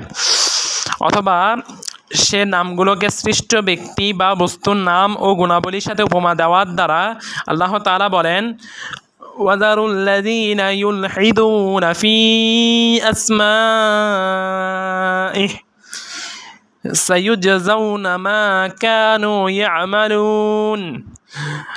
আর যারা তার নাম বিকৃত করে তাদেরকে বর্জন করুন, তাদের কৃতকর্মের ফল অচিরেই তাদেরকে দেওয়া হবে। সূরা আল আরাফ আয়াত 180। আল্লাহর মহান গুণাবলীর প্রতি বিশ্বাস স্থাপনের মূলনীতি। আল্লাহ তাআলা সকল গুণাবলী মহান, প্রশংসনীয়, পরিপূর্ণ ও তাওফিকি বা কোরআন হাদিস নির্ভর। নামসমূহ থেকে গুণাবলীর বিষয়টি অনেক বেশি প্রশস্ত, আর তার চেয়ে আরও বেশি প্রশস্ত ও ব্যাপক হল আল্লাহ তাআলার নাম ও গুণাবলীর ব্যাপারে কোনো সংবাদ প্রদান। আল্লাহ তাআলার কর্মসমূহ তার নাম ও গুণ থেকে উত্থিত। প্রতিটি কর্ম কোনো না কোনো নাম ও গুণের প্রভাব। আল্লাহ তাআলার গুণাবলী সম্পর্কে কেউ পুরোপুরিভাবে অবহিত নয় এবং তার ব্যাপারে পরিপূর্ণ কোনো হিসাব বা ধারণাও করে শেষ করা যায় না। আর এগুলো শ্রেষ্ঠ থেকে শ্রেষ্ঠতর, যা কোনো রকম কমতি বা ঘাটতি দাবি করে না। এগুলোর অংশবিশেষ ব্যাখ্যা হয় অপর অংশ বিশেষের দ্বারা, যা একরকম হওয়া দাবি করে না। আল্লাহর গুণসমূহ তার জন্য সাব্যস্ত হওয়া বা না হওয়ার দিক থেকে দুপ্রকার। আল্লাহর গুণাবলীর মধ্যে কিছু গুণ হাবাচক বা সাব্যস্তকরণের, আবার কিছু গুণ নাবাচক বা অসাব্যস্তকরণের বা নিষেধসূচক। আল্লাহর সাব্যস্তকৃত গুণাবলীসমূহ দু প্রকার, নিজস্ব সত্তাগত এবং কর্মগত। এগুলো সবই প্রশংসনীয় ও পরিপূর্ণ। সত্তাগত গুণাবলী চিরন্তন ও স্থায়ীভাবে তা সাব্যস্ত। আমরা আপন সত্তা থেকে বিচ্ছিন্ন হওয়ার কল্পনাই করা যায় না এবং তা না থাকাটা এক প্রকার ত্রুটি ও কমতিকে আবশ্যক করে, যা তার জন্য শোভনীয় নয়। আর তা ইচ্ছা অনিচ্ছার সাথেও সম্পর্কিত নয়। কর্মবাচক গুণাবলী এর বিপরীত। সত্তাগত গুণাবলী দুইভাবে সাব্যস্ত হবে। কিছু নীতিগতভাবে সাব্যস্ত, সাধারণভাবে সাব্যস্ত করা যায়। শ্রুত দলিলের প্রয়োজন হয় না, তারপরও তা কোরআন ও সহিহ সুন্নাহ দ্বারা সাব্যস্ত হয়েছে। যেমন জীবন, ইচ্ছা, শ্রবণ, দেখা, শক্তি, জ্ঞান, সকল সৃষ্টির উপরে থাকা ইত্যাদি। আর কিছু হলো খবর থেকে প্রাপ্ত বা তথ্যগত। যদি কোরআন ও হাদিসে না আসতো, আমরা তা কখনো সাব্যস্ত করতে পারতাম না। যেমন মুখমণ্ডল বা চেহারা, দুহাত, পা, দুচোখ, আঙ্গুল, পিণ্ডলি ইত্যাদি। কর্মবাচক গুণাবলী যেমন হাসা, সন্তুষ্ট হওয়া, হাসরের মাঠে আগমন করা, প্রথম আসমানে নেমে আসা, আরশের উপর ওঠা ইত্যাদি, যা আল্লাহর ইচ্ছার সাথে সম্পৃক্ত। যখন ইচ্ছা তখন তিনি তা করেন। আর তা দুভাগে বিভক্ত করা যায়। লাজেম বা যা একান্তভাবে তার নিজের সাথে সম্পৃক্ত। যেমন আরশের উপর ওঠা, প্রথম আকাশে নেমে আসা, হাসরের মাঠে আগমন। মুতাআদ্দি বা যা অন্যের সাথে সম্পৃক্ত, যেমন সৃষ্টি করা, দান করা, নির্দেশ প্রদান ইত্যাদি। নেতিবাচক বা নাসূচক গুণাবলী যেমন মৃত্যু, ঘুম, ভুলে যাওয়া, দুর্বলতা বা অক্ষমতা ইত্যাদি। নেতিবাচক গুণাবলীর মধ্যে কোনো প্রকার পরিপূর্ণতা ও প্রশংসার বিষয় নেই। তবে এগুলোর বিপরীত গুণাবলী যখন সাব্যস্ত করা হবে, তখন তা পরিপূর্ণ ও প্রশংসার বিষয় হবে। যেমন মৃত্যু নেতিবাচক গুণ, যা তার জন্য সাব্যস্ত করা যাবে না। কিন্তু যখন তার বিপরীত হায়াত ও চিরঞ্জীব সাব্যস্ত করা হবে, তখনই তা হবে প্রশংসামূলক এবং পরিপূর্ণতার উপর প্রমাণবহ। গুণাবলীর ব্যাপারে ওহীর পদ্ধতি হলো নেতিবাচকের ক্ষেত্রে সংক্ষেপে এবং ইতিবাচকের ক্ষেত্রে বিস্তারিতভাবে। গুণাবলীর ব্যাপারে কথা বলাটা নামসমূহের ব্যাপারে কথা বলার মতোই, আর গুণাবলীর ব্যাপারে কথা বলাটা সত্তার ব্যাপারে কথা বলার মতোই। গুণাবলী সাব্যস্ত করতে কারো সমস্যা হলে বলা হবে যদি সত্তা সাব্যস্ত করতে সৃষ্টির সাথে সাদৃশ্যতা না হয়, তাহলে গুণ সাব্যস্ত করতেও সাদৃশ্যতা আসবে না। কিছু সংখ্যক গুণাবলীর ব্যাপারে যে মতামত ব্যক্ত করা হয়, বাকি গুণাবলীর ব্যাপারেও একই ধরনের মতামত ব্যক্ত করা যায়। অর্থাৎ কিছু গুণ সাব্যস্ত করতে যদি সৃষ্টির সাথে সাদৃশ্যতা সৃষ্টি না হয়, তাহলে অপর গুণাবলীর ক্ষেত্রেও সাদৃশ্যতা আসবে না। আল্লাহর নাম সমষ্টি ও গুণাবলীর সাথে সৃষ্টির নাম ও গুণাবলী একই রকম শব্দ হলেই তা নামকরণকৃত ও বিশেষিত বিষয়সমূহের একরকম হওয়াকে জরুরি করে না। যেমন আল্লাহ তাআলা নিজেকে সামি বলেছেন, বাসির বলেছেন, অন্যদিকে তিনি তার বান্দাকেও সামি ও বাসির বলেছেন, কিন্তু উভয় সামি ও বাসিরের মধ্যে কোনো তুলনা চলে না। সুতরাং শুধু বান্দার নাম ও গুণের সাথে সাদৃশ্য হয়ে যাওয়ার দোহাই দিয়ে আল্লাহর নাম ও গুণকে অস্বীকার করা যাবে না। বিবেকের যুক্তিতে এমন কিছু নেই যা আল্লাহর নাম ও গুণকে প্রমাণ করার বিরোধিতা করে। গুণাবলী সংক্রান্ত ভাষ্যগুলোর ব্যাপারে আবশ্যকীয় কাজ হলো সেগুলোকে তার বাহ্যিক অর্থের উপর প্রয়োগ করা, যা আল্লাহ তাআলার মহত্ব ও মর্যাদার সাথে মানানসই এবং যা সম্বোধন ও বর্ণনার চাহিদার সাথে সুনির্দিষ্ট, আর যা বোঝা হবে বর্ণনা প্রসঙ্গ থেকে। সুতরাং নাম ও গুণাবলী যখন রবের প্রতি সম্বন্ধযুক্ত করা হবে তখন তা তার সাথে সুনির্দিষ্ট হয়ে যাবে। যেমনভাবে তার সত্তা সাব্যস্ত হবে অন্য সত্তার মতো করে নয়, ঠিক তেমনভাবে তার সকল নাম ও গুণাবলীও সাব্যস্ত করা হবে, যার সাথে সৃষ্টির কোনো নাম অথবা গুণের মিল বা তুলনা করা হবে না। যেমনিভাবে আল্লাহ তাআলা সত্তা ও কার্যাবলী সাব্যস্ত করাটি বাস্তব অর্থেই, ঠিক অনুরূপভাবে তার গুণাবলী সাব্যস্ত করাও বাস্তব অর্থেই নিতে হবে। পরবর্তীতে লোকদের কাছে পরিচিত তাফউইদ বা নাম ও গুণের অর্থ না করে যেভাবে তা এসেছে সেভাবে ছেড়ে যাওয়া নীতি অবলম্বন করা হলে তার দ্বারা প্রকৃত অর্থকে বাদ দেওয়া হয়, তাই সেটি নিকৃষ্ট বিদআতের অন্তর্ভুক্ত। তবে যদি তাফউইদ বা যেভাবে এসেছে সেভাবে ছেড়ে দেওয়া দ্বারা প্রকৃত বাহ্যিক অর্থ করার তার ধরন সম্পর্কিত প্রকৃত জ্ঞান উদ্দেশ্য নেওয়া হয়, তবে তা সঠিক নীতি। কিবলার অনুসারী দল ও গোষ্ঠীগুলোর মাঝে আল্লাহর গুণাবলীর ব্যাপারে আহলে সুন্নাহ ওয়াল জামাতের মতটি মধ্যমপন্থার প্রতিনিধিত্বকারী। তা তুলনাহীনভাবে তুলনাকারী ব্যক্তি অর্থশূন্যকারী এবং সে ওই ব্যক্তির মতো যে মূর্তি পূজা করে, আর প্রত্যেক আল্লাহর নাম ও গুণকে অর্থশূন্যকারী ব্যক্তি তুলনাকারী এবং সে ওই ব্যক্তির মতো যে অস্তিত্বহীনের পূজা করে। আল্লাহর গুণাবলীকে অস্বীকার করা কুফরি, সৃষ্টিরাজির সাথে সেগুলো তুলনা ও উপমা সাব্যস্ত করাও কুফরি। পরবর্তী লোকদের অপব্যাখ্যা ধ্বংসের আলামত ব্যাখ্যা ও শুধু তখনই করা যাবে যখন প্রকাশ্য অর্থ করলে তা কোরআন হাদিসের সকল বর্ণনার পরিপন্থী হয়, তখন সে বর্ণনা অর্থের ব্যাখ্যা করা হবে এমন কিছু দিয়ে যা কোরআন হাদিসের ভাষ্যসমূহের সাথে সামঞ্জস্য বিধান করবে। আল্লাহর গুণাবলী অপব্যাখ্যা করার নীতিই হচ্ছে বিদআতি মূলনীতি, আর তার থেকে কোনোটির ব্যাখ্যা ছাড়া জ্ঞানগত ত্রুটি যা তার প্রবক্তার উপর নিক্ষিপ্ত হবে। এ অধ্যায়ে শেখ মোহাম্মদ ইবনে সালেহ আল উসাইমিনের আল কাওয়াইদুল মুসলাহ দেখা যেতে পারে। অনুরূপ আরও দেখা যেতে পারে ডক্টর মোহাম্মদ ইউসরি মোহাম্মদের দুররাতুল বায়ান। আসসালামু আলাইকুম ওয়া রাহমাতুল্লাহি ওয়া বারাকাতুহু। বিসমিল্লাহির রহমানির রহিম। আলহামদুলিল্লাহি রাব্বিল আলামিন। ওয়াসসালাতু ওয়াসসালামু আলা রাসূলিল্লাহি ওয়া আলা আলিহি ওয়া আসহাবিহি আজমাইন। আম্মা বাদ। বই রহমান আরশের উপর উঠেছেন। কোরআন, সুন্নাহ, সালাফে সালিহিন ও ইমামগণের ভাষ্যের আলোকে মহান আল্লাহর আরশের উপর ওঠা, সব কিছুর উপরে থাকা, সাথে থাকা ও নিকটে থাকার সিফাত তথা গুণ বিষয়ে বিশুদ্ধ আকীদা। লেখক প্রফেসর ডক্টর আবু বকর মোহাম্মদ জাকারিয়া। পৃষ্ঠা নাম্বার 31, প্রথম অধ্যায়, তৃতীয় পরিচ্ছেদ। আল্লাহর নাম ও গুণের ক্ষেত্রে সঠিক পথ থেকে বিচ্যুত ফেরকাসমূহের নীতি।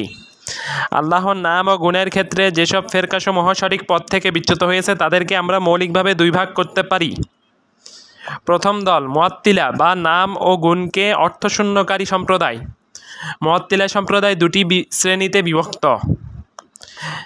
এক, ঘোর মুআত্তিলা, আর তারা হচ্ছে তথাকথিত দার্শনিক সম্প্রদায়। এরা কয়েক ভাগে বিভক্ত। এক, নাম ও গুণ অস্বীকারী দার্শনিক সম্প্রদায়। এদের মধ্যে বিখ্যাত হচ্ছেন ইবনে সিনা ও তার মতো লোকেরা। তারা মনে করেন যে আল্লাহর অস্তিত্ব শুধু নামমাত্র, যার কোনো নাম ও গুণ থাকতে পারে না। তারা যাবতীয় নেতিবাচক নাম ও গুণ তার জন্য ব্যবহার করে থাকে। বস্তুত এরা যে আল্লাহর চিন্তা করে সেটা শুধু চিন্তা জগতে সীমাবদ্ধ, বাইরে তার অস্তিত্বকে সাব্যস্ত তারা করতে পারে না। দুই, নাম ও গুণ সম্পর্কে অজ্ঞতা অবলম্বন ও হাবাচক কিংবা নাবাচক উভয়টি বলতে অস্বীকার করার নীতিতে বিশ্বাসী দার্শনিক সম্প্রদায়। এরা হচ্ছে কারামিতা ও বাতেনি ফিরকার দার্শনিক লোকেরা। তারা বলে আল্লাহর নাম ও গুণ সম্পর্কে আমরা জানবও না, আবার জানাবও না, হাও বলবো না, নাও বলবো না। তারা বলে তিনি জীবিত কিংবা মৃত, সক্ষম কিংবা অক্ষম, কোনোটিই তাকে বলা যাবে না, কারণ তা সাব্যস্ত করলে যাদের গুণ রয়েছে তাদের মতো হয়ে যায়। আর যদি সাব্যস্ত না করি তবে যাদের গুণ নেই বলা হয় তাদের সাথে মিশে যায়।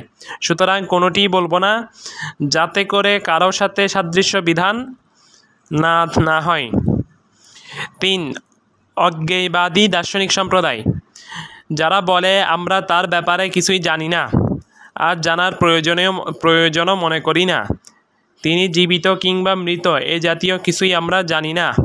এরা মূলত আল্লাহর অস্তিত্ব সম্পর্কে আলোচনা করতেই নারাজ। তারা আল্লাহর অস্তিত্ব স্বীকার, তার পরিচয় জানা, তার ভালোবাসা, তার ইবাদত করা ও তাকে আহ্বান করা থেকে সম্পূর্ণ বিমুখ। কোনো আলেম তো হাল্লাজের মতো বলে বর্ণনা করে থাকেন। 4. ওয়াহদাতুল উজুদ বা সর্বেশ্বরবাদী দার্শনিক সম্প্রদায়, যারা বলে সৃষ্টির অস্তিত্ব স্রষ্টার অস্তিত্ব, সুতরাং উভয় অস্তিত্বের মধ্যে পার্থক্য করা যাবে না, তাই স্রষ্টার আলাদা গুণ থাকে কি করে। তাদের মতবাদে বিশ্বাসী বলে বর্ণনা করা হয় প্রখ্যাত সুফি ইবনে আরাবি আল হাতেমিকে। তাই সে বলতো, জগতে যত কথা আছে সবই তো তারই কথা, সেটা গদ্য হোক কিংবা পদ্য। এ মতে সমর্থকদের অন্যতম হচ্ছে ইবনে সাবেঈন, ইবনে হুদ তিলমিশানি, আব্দুল করিম আল জিলি, সোহরাওয়ার্দী, পরবর্তীদের মধ্যে রুমি, আত্তার প্রমুখ।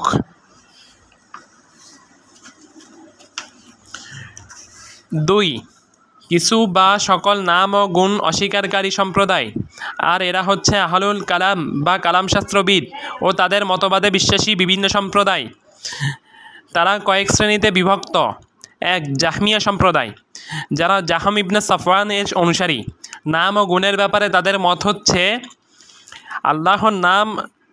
আল্লাহ সকল নাম অস্বীকার করা, শুধু স্রষ্টা ও সক্ষম এই দুটি নাম দেওয়া যেতে পারে। আল্লাহর কোনো গুণ থাকতে পারে না, যদি দিতেই হয় তো নাসূচক গুণ বলা যাবে। বস্তুত এর মাধ্যমে তারা আল্লাহকে শুধু চিন্তা জগতে সীমাবদ্ধ করে, বাইরে যার অস্তিত্ব অস্বীকার করে। 2. মুতাজিলা সম্প্রদায়, তাদের সাথে যুক্ত হবে নিজারিয়া, দারারিয়া, রাফেদিয়া, ইমামিয়া সম্প্রদায়, জাইদিয়া শিয়া সম্প্রদায়, ইবাদিয়া, খারেজি সম্প্রদায়, ইবনে হাজম ও অন্যান্যরা। আল্লাহর নাম ও গুণের ব্যাপারে তাদের নীতি হচ্ছে আল্লাহ তাআলা সকল গুণ অস্বীকার করা। তাদের কোনো সম্প্রদায় বলেন তিনি স্বয়ং জ্ঞানী সত্তা, তবে জ্ঞান ব্যতীত, আর তার জ্ঞান অর্থই তার সত্তা। এভাবে তারা ভিন্ন ভিন্ন অর্থসম্পন্ন আল্লাহর গুণ সাব্যস্ত করতে অস্বীকার করে থাকে। তারা মনে করে থাকে আল্লাহর একটি গুণ আছে, তা হচ্ছে প্রাচীনত্ব, আর প্রাচীনত্ব হবে তখনই যখন তার সাথে কোনো পরবর্তী কিছু যুক্ত হবে না। সেটাই হচ্ছে জাওহার, ইসেন্স, সারবস্তু বা নিত্যসত্তা বা পরম সত্তা। কোনো গুণ সাব্যস্ত করলে আল্লাহর সাথে নতুন কিছু সাব্যস্ত করা হয়ে যায়, কারণ এই গুণগুলো হচ্ছে অ্যাক্সিডেন্ট, অনিত্য সত্তা বা পরিবর্তনশীল সত্তা। জাওহার বা মৌলিক আল্লাহর সাথে যৌগিক কিছু সাব্যস্ত হতে পারে না, কেননা যাতে কোনো কিছু যুক্ত হয় তা তার মৌলিকত্ব বা প্রাচীনত্ব হারায়। সুতরাং আল্লাহকে প্রাচীন সাব্যস্ত করতে হলে তার সকল ধরনের গুণ অস্বীকার করতেই হবে, আর এটাই তাদের নিকট তাওহীদ। তাদের মতে স্রষ্টার সাথে কোনো কিছুর সম্পর্ক হতে পারে কেবল সৃষ্টি হিসেবে, স্রষ্টার গুণ হিসেবে নয়। এই কারণেই তারা কোরআনকে সৃষ্ট বলে। সেজন্য তারা ইসলামের ইতিহাসে এক বিরাট সময় মুসলিমদের উপর তাদের মতবাদ চাপিয়ে দেওয়ার জন্য ব্যাপক অত্যাচার চালিয়েছিল। তাদের নিকট আল্লাহর নামগুলোর কোনো অর্থ নেই, সেগুলো দিয়ে কেবল একজন সত্তাকে বোঝানো হয়েছে। তাদের নিকট স্রষ্টাকে দেখা যাবে না, কারণ দেখা গেলে তো দিক লাগবে, আর যা দিকের সাথে সংশ্লিষ্ট হবে তা কোনো নিত্যসত্তা বা পরম সত্তা, কাদিম জাওহার হতে পারে না, সুতরাং তাকে দেখা যাবে না। আল্লাহর কোনো গুণ যেমন নেই, তেমনি তার কোনো কর্মও নেই। তিনি কিছুই করেন না।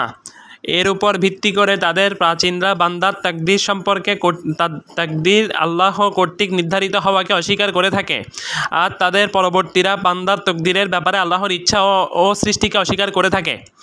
এই কারণে মুতাজিলাদেরকে কাদারিয়াও বলা হয়। 3. কুল্লাবিয়া ও প্রাচীন আশারি মতবাদ। তারা বিশ্বাস করে যে আল্লাহর কোনো ইচ্ছার সাথে সংশ্লিষ্ট গুণ থাকতে পারে না, সুতরাং তার কর্মগত গুণ বলতে কিছু নেই। এই মতের প্রবক্তা হচ্ছেন আবু মুহাম্মদ ইবনে কুল্লেব, হারেস আল মুহাসেবি, আবুল আব্বাস আল কালানেসি, আবুল হাসান। তাছাড়া ইমাম আবুল হাসান আল আশারি তার জীবনের আকীদা বিশ্বাসের দ্বিতীয় পর্যায়ে এই মত পোষণ করতেন। তাদের মতে আল্লাহর সকল নাম সাব্যস্ত করা হবে। সেখানে তারা মুতাজিলাদের নীতিকে বর্জন করেছে বলে এগুলোর মাধ্যমে সত্তার নিত্যতা নষ্ট হবে না, কারণ সেগুলো কোরআন ও সহিহ হাদিস দ্বারা সাব্যস্ত হয়েছে। আল্লাহর গুণগুলোর মধ্যে যেগুলো সত্তাগত সেগুলো আর অনিত্য বলা হবে না, বরং সেগুলোকে প্রাচীন হিসেবেই সাব্যস্ত হবে। এই হিসেবে তারা তাদের বিবেকের যুক্তি দ্বারা সাব্যস্ত করা যায় আল্লাহর এমন গুণগুলোকে মেনে নিয়েছে। তারা মৌলিকভাবে আল্লাহর চেহারা, 2 হাত, চোখ ইত্যাদি স্বীকার করে নিয়েছে, যেমন আবু আবদুল্লাহ ইবনে মুজাহিদ, আবুল হাসান আল বাহেলি, কাজী আবু বকর আল বাকেল্লানি, আবু ইসহাক আসফারাইনি, আবু বকর ইবনে ফাউরাক, আবু মুহাম্মদ ইবনুল লাব্বান, আবু আলী ইবনে শাজান, আবুল কাশেম আল কুশাইরি, আবু বকর আল বাইহাকি প্রমুখ এই নীতিতে চলতেন, বিশেষ করে যখন কোরআন থেকে তা সাব্যস্ত হতো। যদিও তাদের মধ্যকার কেউ শুধু সেগুলোর শব্দ মেনে অর্থকে তাফওয়িদ বা অর্থ না জেনে তা আল্লাহর নিকট সুপর্দ করা নীতি অবলম্বন করেছে, যা মূলত জাহমিয়াদের বক্তব্যের মতোই, কারণ জাহমিয়ারা প্রকাশ্যে শব্দ ও অর্থ অস্বীকার করেছে, আর এরা প্রকাশ্যে শব্দ মেনে নিয়েছে, গোপনে অর্থ অস্বীকার করেছে। আর আহলুস সুন্নাহ ওয়াল জামাআত প্রকাশ্যে শব্দ ও অর্থ উভয়টি সাব্যস্ত করে। তারা কেবল ধরন ও প্রকৃত রূপকে আল্লাহর নিকট সুপর্দ করার নীতি অবলম্বন করে থাকে। আল্লাহর এই সত্তাগত গুণগুলোকে সাব্যস্ত করার জন্য তারা মুতাজিলাদের বিরুদ্ধে অবস্থান নিয়ে বলে যে এই গুণগুলোকে কখনো আরদ বলা যাবে না, কারণ এগুলো প্রাচীন গুণ। তারা মৌলিকভাবে মুতাজিলাদের আরদ নীতিকে সঠিক বলে মেনে নিয়েছে, যার কারণে তারা সহিহ হাদিস দ্বারা সাব্যস্ত বেশ কিছু সত্তাগত গুণকে অস্বীকার করে সেগুলোকে অপব্যাখ্যা করেছে। যেমন হাদিস দ্বারা সাব্যস্ত আল্লাহর ডান হাত, মুষ্টি, পা, আঙ্গুল এগুলোকে তাদের অধিকাংশ বিভিন্ন ধরনের অপব্যাখ্যা করে থাকে। সেই হিসেবে তারা বলে আল্লাহর কর্মগত গুণগুলো সাব্যস্ত করা যাবে না, কারণ এগুলোর প্রাচীনত্ব নেই, আর যাতে প্রাচীনত্ব নেই তা আরদ। এভাবে এখানে এসে তারা আবার মুতাজিলাদের জাওহার বা আরদ নীতি তথা কাদিম ও হাদেস নীতি মেনে নেয়। উক্ত নীতির প্রভাবে তারা বলে আল্লাহর এমন কোনো অবস্থা, কোনো গুণ, কোনো কাজ থাকতে পারে না যাতে প্রাচীনত্ব নেই। এই মাসালার নামই হচ্ছে হুলুল হাওয়াদিস বিজাতিহি, বা স্রষ্টার সত্তায় নতুন কিছু ঘটা। সেই হিসেবে তারা আল্লাহ সন্তুষ্ট হওয়াকে, তার ক্রোধকে, তার খুশিকে, তার আগমনকে, তার আরশের উপর ওঠাকে এবং তার অবতরণকে অস্বীকার করে। একই নীতি অবলম্বনের কারণে যখন তাদের সামনে আল্লাহর কর্মগত পছন্দকৃত গুণগুলো সাব্যস্তকারী কোরআনের আয়াত ও সহিহ হাদিস আসলো, তখন তারা সেখানে নিম্নোক্ত 3টি নীতির যে কোনো একটি অবলম্বন করল। তাদের একদলের মতে এগুলো দ্বারা সত্তাগত গুণই বোঝানো হয়েছে। সুতরাং আল্লাহর নাজিল হওয়া, আগমন করা, খুশি হওয়া, ক্রোধান্বিত হওয়া ইত্যাদি প্রাচীন গুণ, এগুলো পরবর্তীতে সংঘটিত হয়নি। সেই হিসেবে তারা মনে করে থাকেন শয়তান পূর্বকাল থেকেই আল্লাহর সন্তুষ্টির মধ্যে ছিল, এমনকি যখন সে ইবাদত করত তখনও আর উমার প্রথম থেকেই আল্লাহর খুশির মধ্যে ছিল, যখন তিনি কুফরিতে লিপ্ত ছিলেন তখনও। নাউযুবিল্লাহ। অথচ এসবই কোরআন ও হাদিস বিরোধী ব্যাখ্যা। খ অথবা এসব গুণ অনেকটা আপেক্ষিক বিষয়, যেমন তারা বলে থাকেন আল্লাহ যেহেতু আরশকে তার নিচে সৃষ্টি করেছেন তাই যেন মনে হচ্ছে সেটার উপর তিনি উঠেছেন, আসলে তিনি উঠেননি। অনুরূপভাবে তিনি তার ও তার বান্দাদের মধ্যকার পর্দা সরিয়ে দিবেন, আর এটাই হচ্ছে হাসরের মাঠে আগমন ইত্যাদি। আর কথা বলার অর্থ আল্লাহ কর্তৃক প্রাচীন বাণী শুনিয়ে দেওয়া, তিনি কথা বলেছেন এমন নয়, নাউজুবিল্লাহ। এসবই কোরআন ও সুন্নাহ বিরোধী অপব্যাখ্যা, কোরআন ও সুন্নাহ বিরোধী ব্যাখ্যা। গ অথবা এগুলো দ্বারা আল্লাহ তাআলা কর্তৃক তার সৃষ্টির মাঝে কোনো কাজ করা বোঝানো হয়েছে, সে হিসেবে এগুলো সৃষ্টি হিসেবে গণ্য হবে, গুণ হিসেবে নয়। যেমন তারা বলে থাকেন ইস্তাওয়া তথা আরশের উপর ওঠা, এর অর্থ আরশের মধ্যে এমন কোনো কাজ করা যাকে তিনি ইস্তাওয়া নাম দিয়েছেন। অনুরূপভাবে আল্লাহ তার কোনো সৃষ্টির মাঝে এমন কোনো বিশেষ কর্ম ঘটান যা তিনি নুজুল বা অবতরণ করা হিসেবে অবহিত করেছেন। সেই হিসেবে তারা বলে থাকেন বস্তুত আল্লাহর সাথে সংশ্লিষ্ট কোনো কাজ সেখানে হয়নি, সৃষ্টিতে তিনি তার কর্ম সাধন করেছেন। নাউজুবিল্লাহ। এভাবে তারা আল্লাহর বাণীসমূহকে বিকৃত করে থাকে। 4 পরবর্তীতে আশারী ও মাতুরিদী সম্প্রদায়, যাদেরকে 7 সিফাতি কিংবা 8 সিফাতি বলা হয়ে থাকে, তারাই বর্তমান যুগের শাফি, মালিকি ও হানাফিদের একটি বিরাট অংশ। তারা আল্লাহর নামসমূহকে অস্বীকার করে থাকে। তাদের অনেকেই সেজন্য আল্লাহর নামের উপর গ্রন্থ রচনা করেছেন, কেউ কেউ সেগুলোর ব্যাখ্যাও করেছেন। আল্লাহর গুণগুলোর ব্যাপারে তাদের নীতি হচ্ছে সেগুলো বিবেকের যুক্তি সাব্যস্ত করে সেগুলো সাব্যস্ত করা হবে, আর তা হচ্ছে 1 জীবন, 2 ইচ্ছা, 3 শোনা, 4 দেখা, 5 কুদরত বা সক্ষমতা, 6 জ্ঞান, 7 প্রাচীন কথা। আর মাতুরিদীদের 8 আত্মাকউইন বা হওয়ার নির্দেশ প্রদান, অথবা কোনো আশারীর নিকট 8 আল ইদরাক। উক্ত বিবেকের যুক্তি গ্রাহ্য হওয়ার নীতি অনুসারে কোরআন ও হাদিসে আসা যাবতীয় গুণই তারা অস্বীকার করে থাকে, অথবা সেগুলোর ব্যাপারে কথা না বলে চুপ থাকা পছন্দ করে। বর্তমান সময়ের অনেক আলেমকে এই শেষোক্ত কাজটি করতে দেখা যায়। কোরআন ও সুন্নায় আসা অগণিত ও অসংখ্য আল্লাহর গুণের ব্যাপারে তারা বলে এগুলো সাব্যস্ত করলে আল্লাহর সাথে বান্দাকে তাসবিহ দেওয়া হয়, আল্লাহকে জিসিম বা দেহ সাব্যস্ত করা হয়ে যায়, সুতরাং তা সাব্যস্ত করা যাবে না। যখন তাদেরকে এই ব্যাপারে প্রশ্ন করা হয় বা এ ব্যাপারে কি করা হবে তার দিক নির্দেশনা চাওয়া হয়, তখন তারা 2টি নীতি অবলম্বন করে থাকে। 1, সেগুলোকে ভিন্ন ব্যাখ্যা দাঁড় করাতে হবে যাতে করে আল্লাহর সিফাত হিসেবে তা আর অবশিষ্ট না থাকে, অথবা সেগুলোকে আল্লাহর উপরোক্ত 7 গুণের কোনো গুণের অধীন নেওয়া যায় তার চেষ্টা করতে হবে। এটি হচ্ছে আবুল মাআলি আল জুয়াইনির প্রথম নীতি। 2, এগুলোকে অর্থহীন করতে হবে, অর্থাৎ এগুলো আল্লাহর বাণী স্বীকার করতে হবে, এগুলো দ্বারা আল্লাহর কোনো গুণ বোঝানো হয়নি সেটা বলতে হবে। তারপর বলতে হবে যে এগুলো মুতাশাবিহ আয়াতের মতো মনে করে কেবল আল্লাহ এর অর্থ জানে, এটা বলতে হবে। এটা আবুল মাআলি আল জুহাইনির দ্বিতীয় মত। আবার এদের মধ্যে কেউ কেউ এগুলোর পুরোপুরি অস্বীকার করে আর বলে বিবেকের যুক্তি তা মানতে অস্বীকার করছে। আবার কেউ বলে আমরা এ ব্যাপারে কিছু না বলি, আমাদের কাছে এগুলো মেনে নেওয়া কিংবা অস্বীকার করার উপর গ্রহণযোগ্য কোনো দলিল নেই, সারয়ী দলিলও নয়, বিবেকের যুক্তি গ্রাহ্য দলিলও নয়। এটি হচ্ছে রাজি ও আমেদির পদ্ধতি। নাউজুবিল্লাহ। পরবর্তী আশারী ও মাতুরিদীদের মারাত্মক এই নীতি মারাত্মক বিভ্রান্তিতে পরিপূর্ণ। এর কারণ 1, এই নীতির মাধ্যমে আবার তারা প্রাচীন জাহমিয়াদের নীতিতে চলে গেছে। জাহমিয়ারা এগুলোকে আয়াতুস সিফাত বা গুণবাচক আয়াত সাব্যস্ত করেনি, এরাও তাই করেছে। 2, তারা মুতাজিলাদের সিফাত অস্বীকার নীতিরই অনুসরণ করে যাচ্ছে। তারা এখনও মুতাজিলাদের নির্ধারণ করে দেওয়া নিত্য জাওহার আর অনিত্য আরদ নীতির চারপাশে ঘুরপাক খাচ্ছে, তারা এই নীতি থেকে বের হতে পারেনি। 3, তারা মুতাজিলাদের বিবেকের যুক্তি প্রাধান্য নীতি অবলম্বন করে চলেছে, অথচ বিবেকের যুক্তি হবে কোরআন ও সুন্নাহর খাদেম ও সেবক। কোরআন ও সুন্নাহকে বিবেকের যুক্তির খাদেম বানানো যাবে না। 4, তারা মুতাজিলাদের বিদআতে সুন্নাহ বর্জন নীতি মেনে নিয়েছে।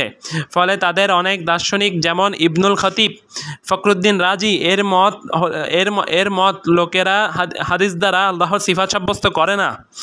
5 তারা সবচেয়ে যে জঘন্য কাজটি করেছে তা হচ্ছে সালাফে সালিহিনের নামে মিথ্যাচার।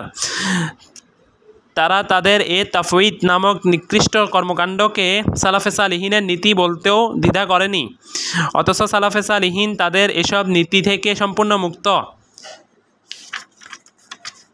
সালাফে সালিহিন এগুলোকে আল্লাহর সিফাতের আয়াত বলতেন, এগুলোর অর্থ সাব্যস্ত করতেন।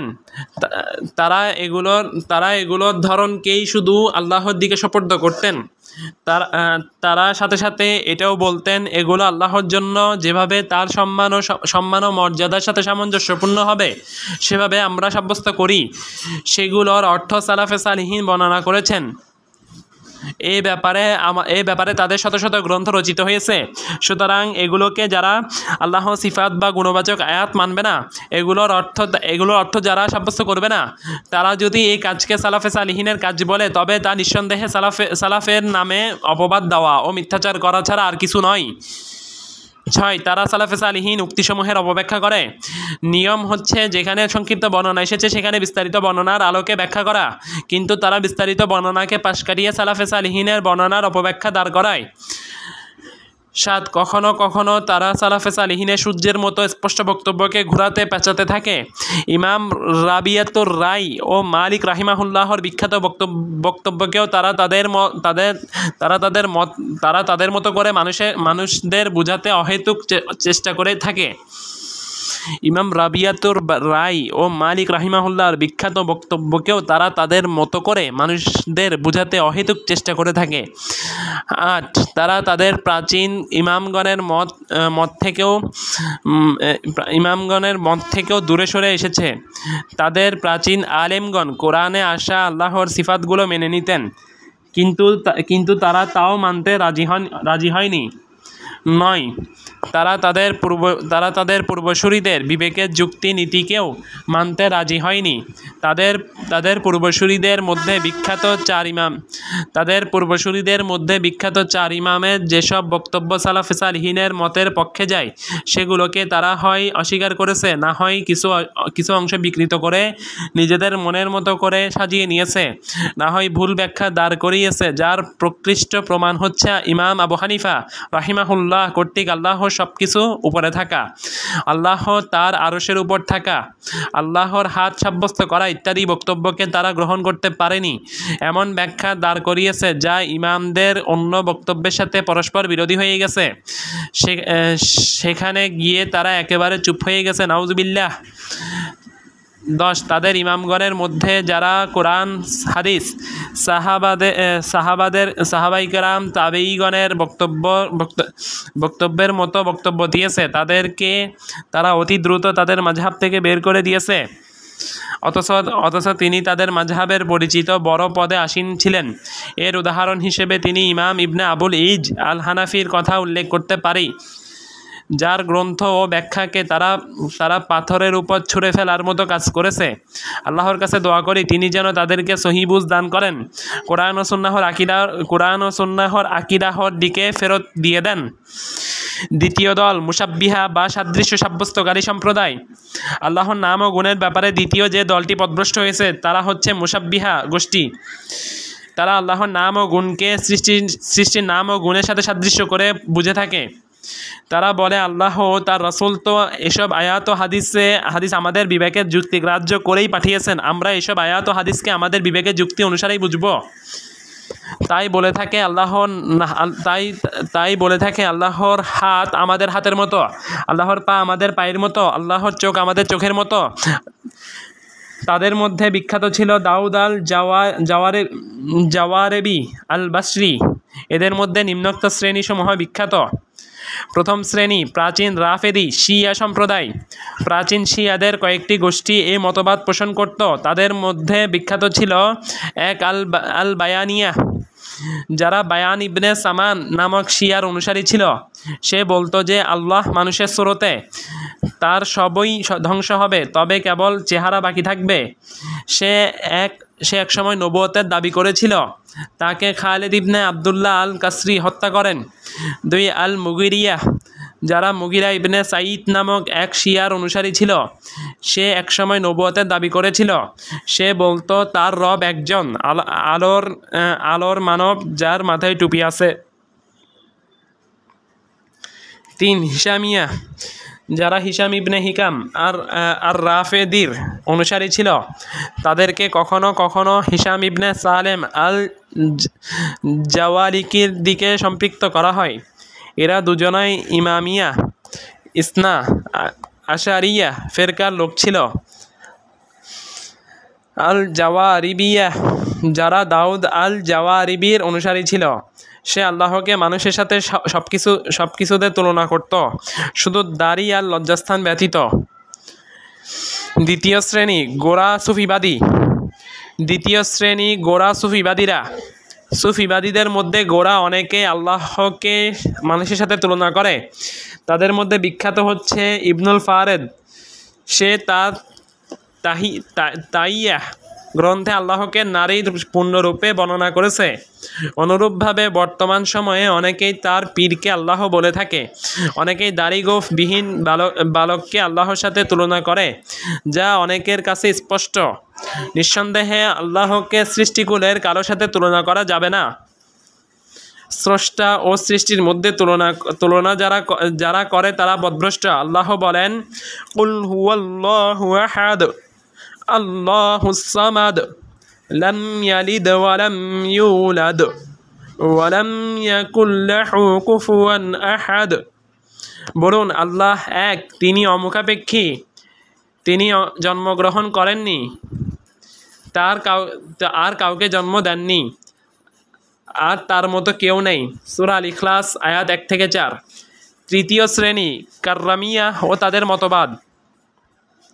কাররামিয়া সম্প্রদায় তাদের নেতা মোহাম্মদ ইবনে কাররাম ইবনে ইরাক ইবনে হিজবাহ সিজিস্তানি মৃত 255 হিজরি তার দিকে সম্পৃক্ত। বস্তুত সে ছিল আল্লাহ সিফাত সাব্যস্তকারী, কিন্তু সে সিফাত সাব্যস্ত করতে গিয়ে বাড়াবাড়ি করে এমন পর্যায়ে নিয়ে গিয়েছে যে তাতে আল্লাহর বান্দার সাথে তুলনীয় করে তোলা হয়েছে। যেমন এতদ সংক্রান্ত তার বিখ্যাত মত হচ্ছে, এক আল্লাহর দেহ রয়েছে, তবে অপর কোনো দেহের মতো নয়। 2 প্রাচীন আল্লাহ এমন এক দেহ যা সর্বদা স্থবির থাকেন। 3 তার দেহ আরশের উপরের দিককে স্পর্শ করে আছেন। 4 তার সত্তাগত গুণগুলো দেহের অঙ্গ। 5 আল্লাহর কর্মগত গুণগুলো, সেগুলোকে তারা কালামশাস্ত্রবিদদের মতো হাওয়াদেস বলে থাকে, যা থেকে তিনি পূর্বকালে মুক্ত। আর এই গুণগুলো সবই নতুন। যখন তিনি যে কাজ করেন সে সময় তিনি নতুন এসব গুণে গুণান্বিত হন। নাউজুবিল্লাহ। বস্তুত কাররামিয়া এসব বক্তব্য আহলুস সুন্নাহ ওয়াল জামাতের বক্তব্য বিরোধী। কাররামিয়াদের এসব বক্তব্য আহলুস সুন্নাহ ওয়াল জামাতের বক্তব্য বিরোধী। কারণ 1 আল্লাহকে দেহ বলা কুফরি ও বিভ্রান্তি। আহলুস সুন্নাহ ওয়াল জামাত কখনো দেহ নামকরণ করে না। দেহ শব্দটিকে মুজমাল বা ব্যাখ্যায় শব্দ হিসেবে গ্রহণ করে বিস্তারিত জেনে হকটি হক নামে সাব্যস্ত করে, কিন্তু দেহ বলে না। আর যা না হক তা অস্বীকার করে। 2 আল্লাহর জন্য স্থবির বা এই জাতীয় শব্দ ব্যবহার করা আহলুস সুন্নাহ ওয়াল জামাত জায়েজ মনে করে না। 3 আরশের সাথে লেগে যাওয়ার মতো কোনো বাড়তি কথা আহলুস সুন্নাহ কখনো বলে না। 4 আল্লাহর সত্তাগত গুণগুলোকে আহলুস সুন্নাহ ওয়াল জামাত কখনো অঙ্গ বলে না। 5 আল্লাহর কর্মগত গুণকে আহলুস সুন্নাহ ওয়াল জামাত কখনো নতুন বলে না। আহলুস সুন্নাহ ওয়াল জামাত বলেন আল্লাহর সব গুণই প্রাচীন, তবে কর্মগত গুণের বেলায় যখন ইচ্ছা তখন সেটার বহিঃপ্রকাশ ঘটান। যেমন তিনি পূর্ব থেকেই কথা বলার গুণে গুণান্বিত, তবে তিনি যখন ইচ্ছা তখন কথা বলেন। আহলুস সুন্নাহ ওয়াল জামাত কখনো কোনো গুণকে হাওয়াদিস কিংবা আরদ বলে না। এই অধ্যায়ে শেখ ডক্টর মোহাম্মদ খলিফা আত-তামিমি হাফিজাহুল্লাহর আসমা ওয়া সিফাত বিষয়ক ধারাবাহিক গ্রন্থগুলো দেখা যেতে পারে। আলহামদুলিল্লাহ, প্রথম অধ্যায়ে সমাপ্ত। 1 থেকে 38 পৃষ্ঠা অবধি প্রথম পর্ব, প্রথম অধ্যায়, 1.5 ঘন্টা প্রায়।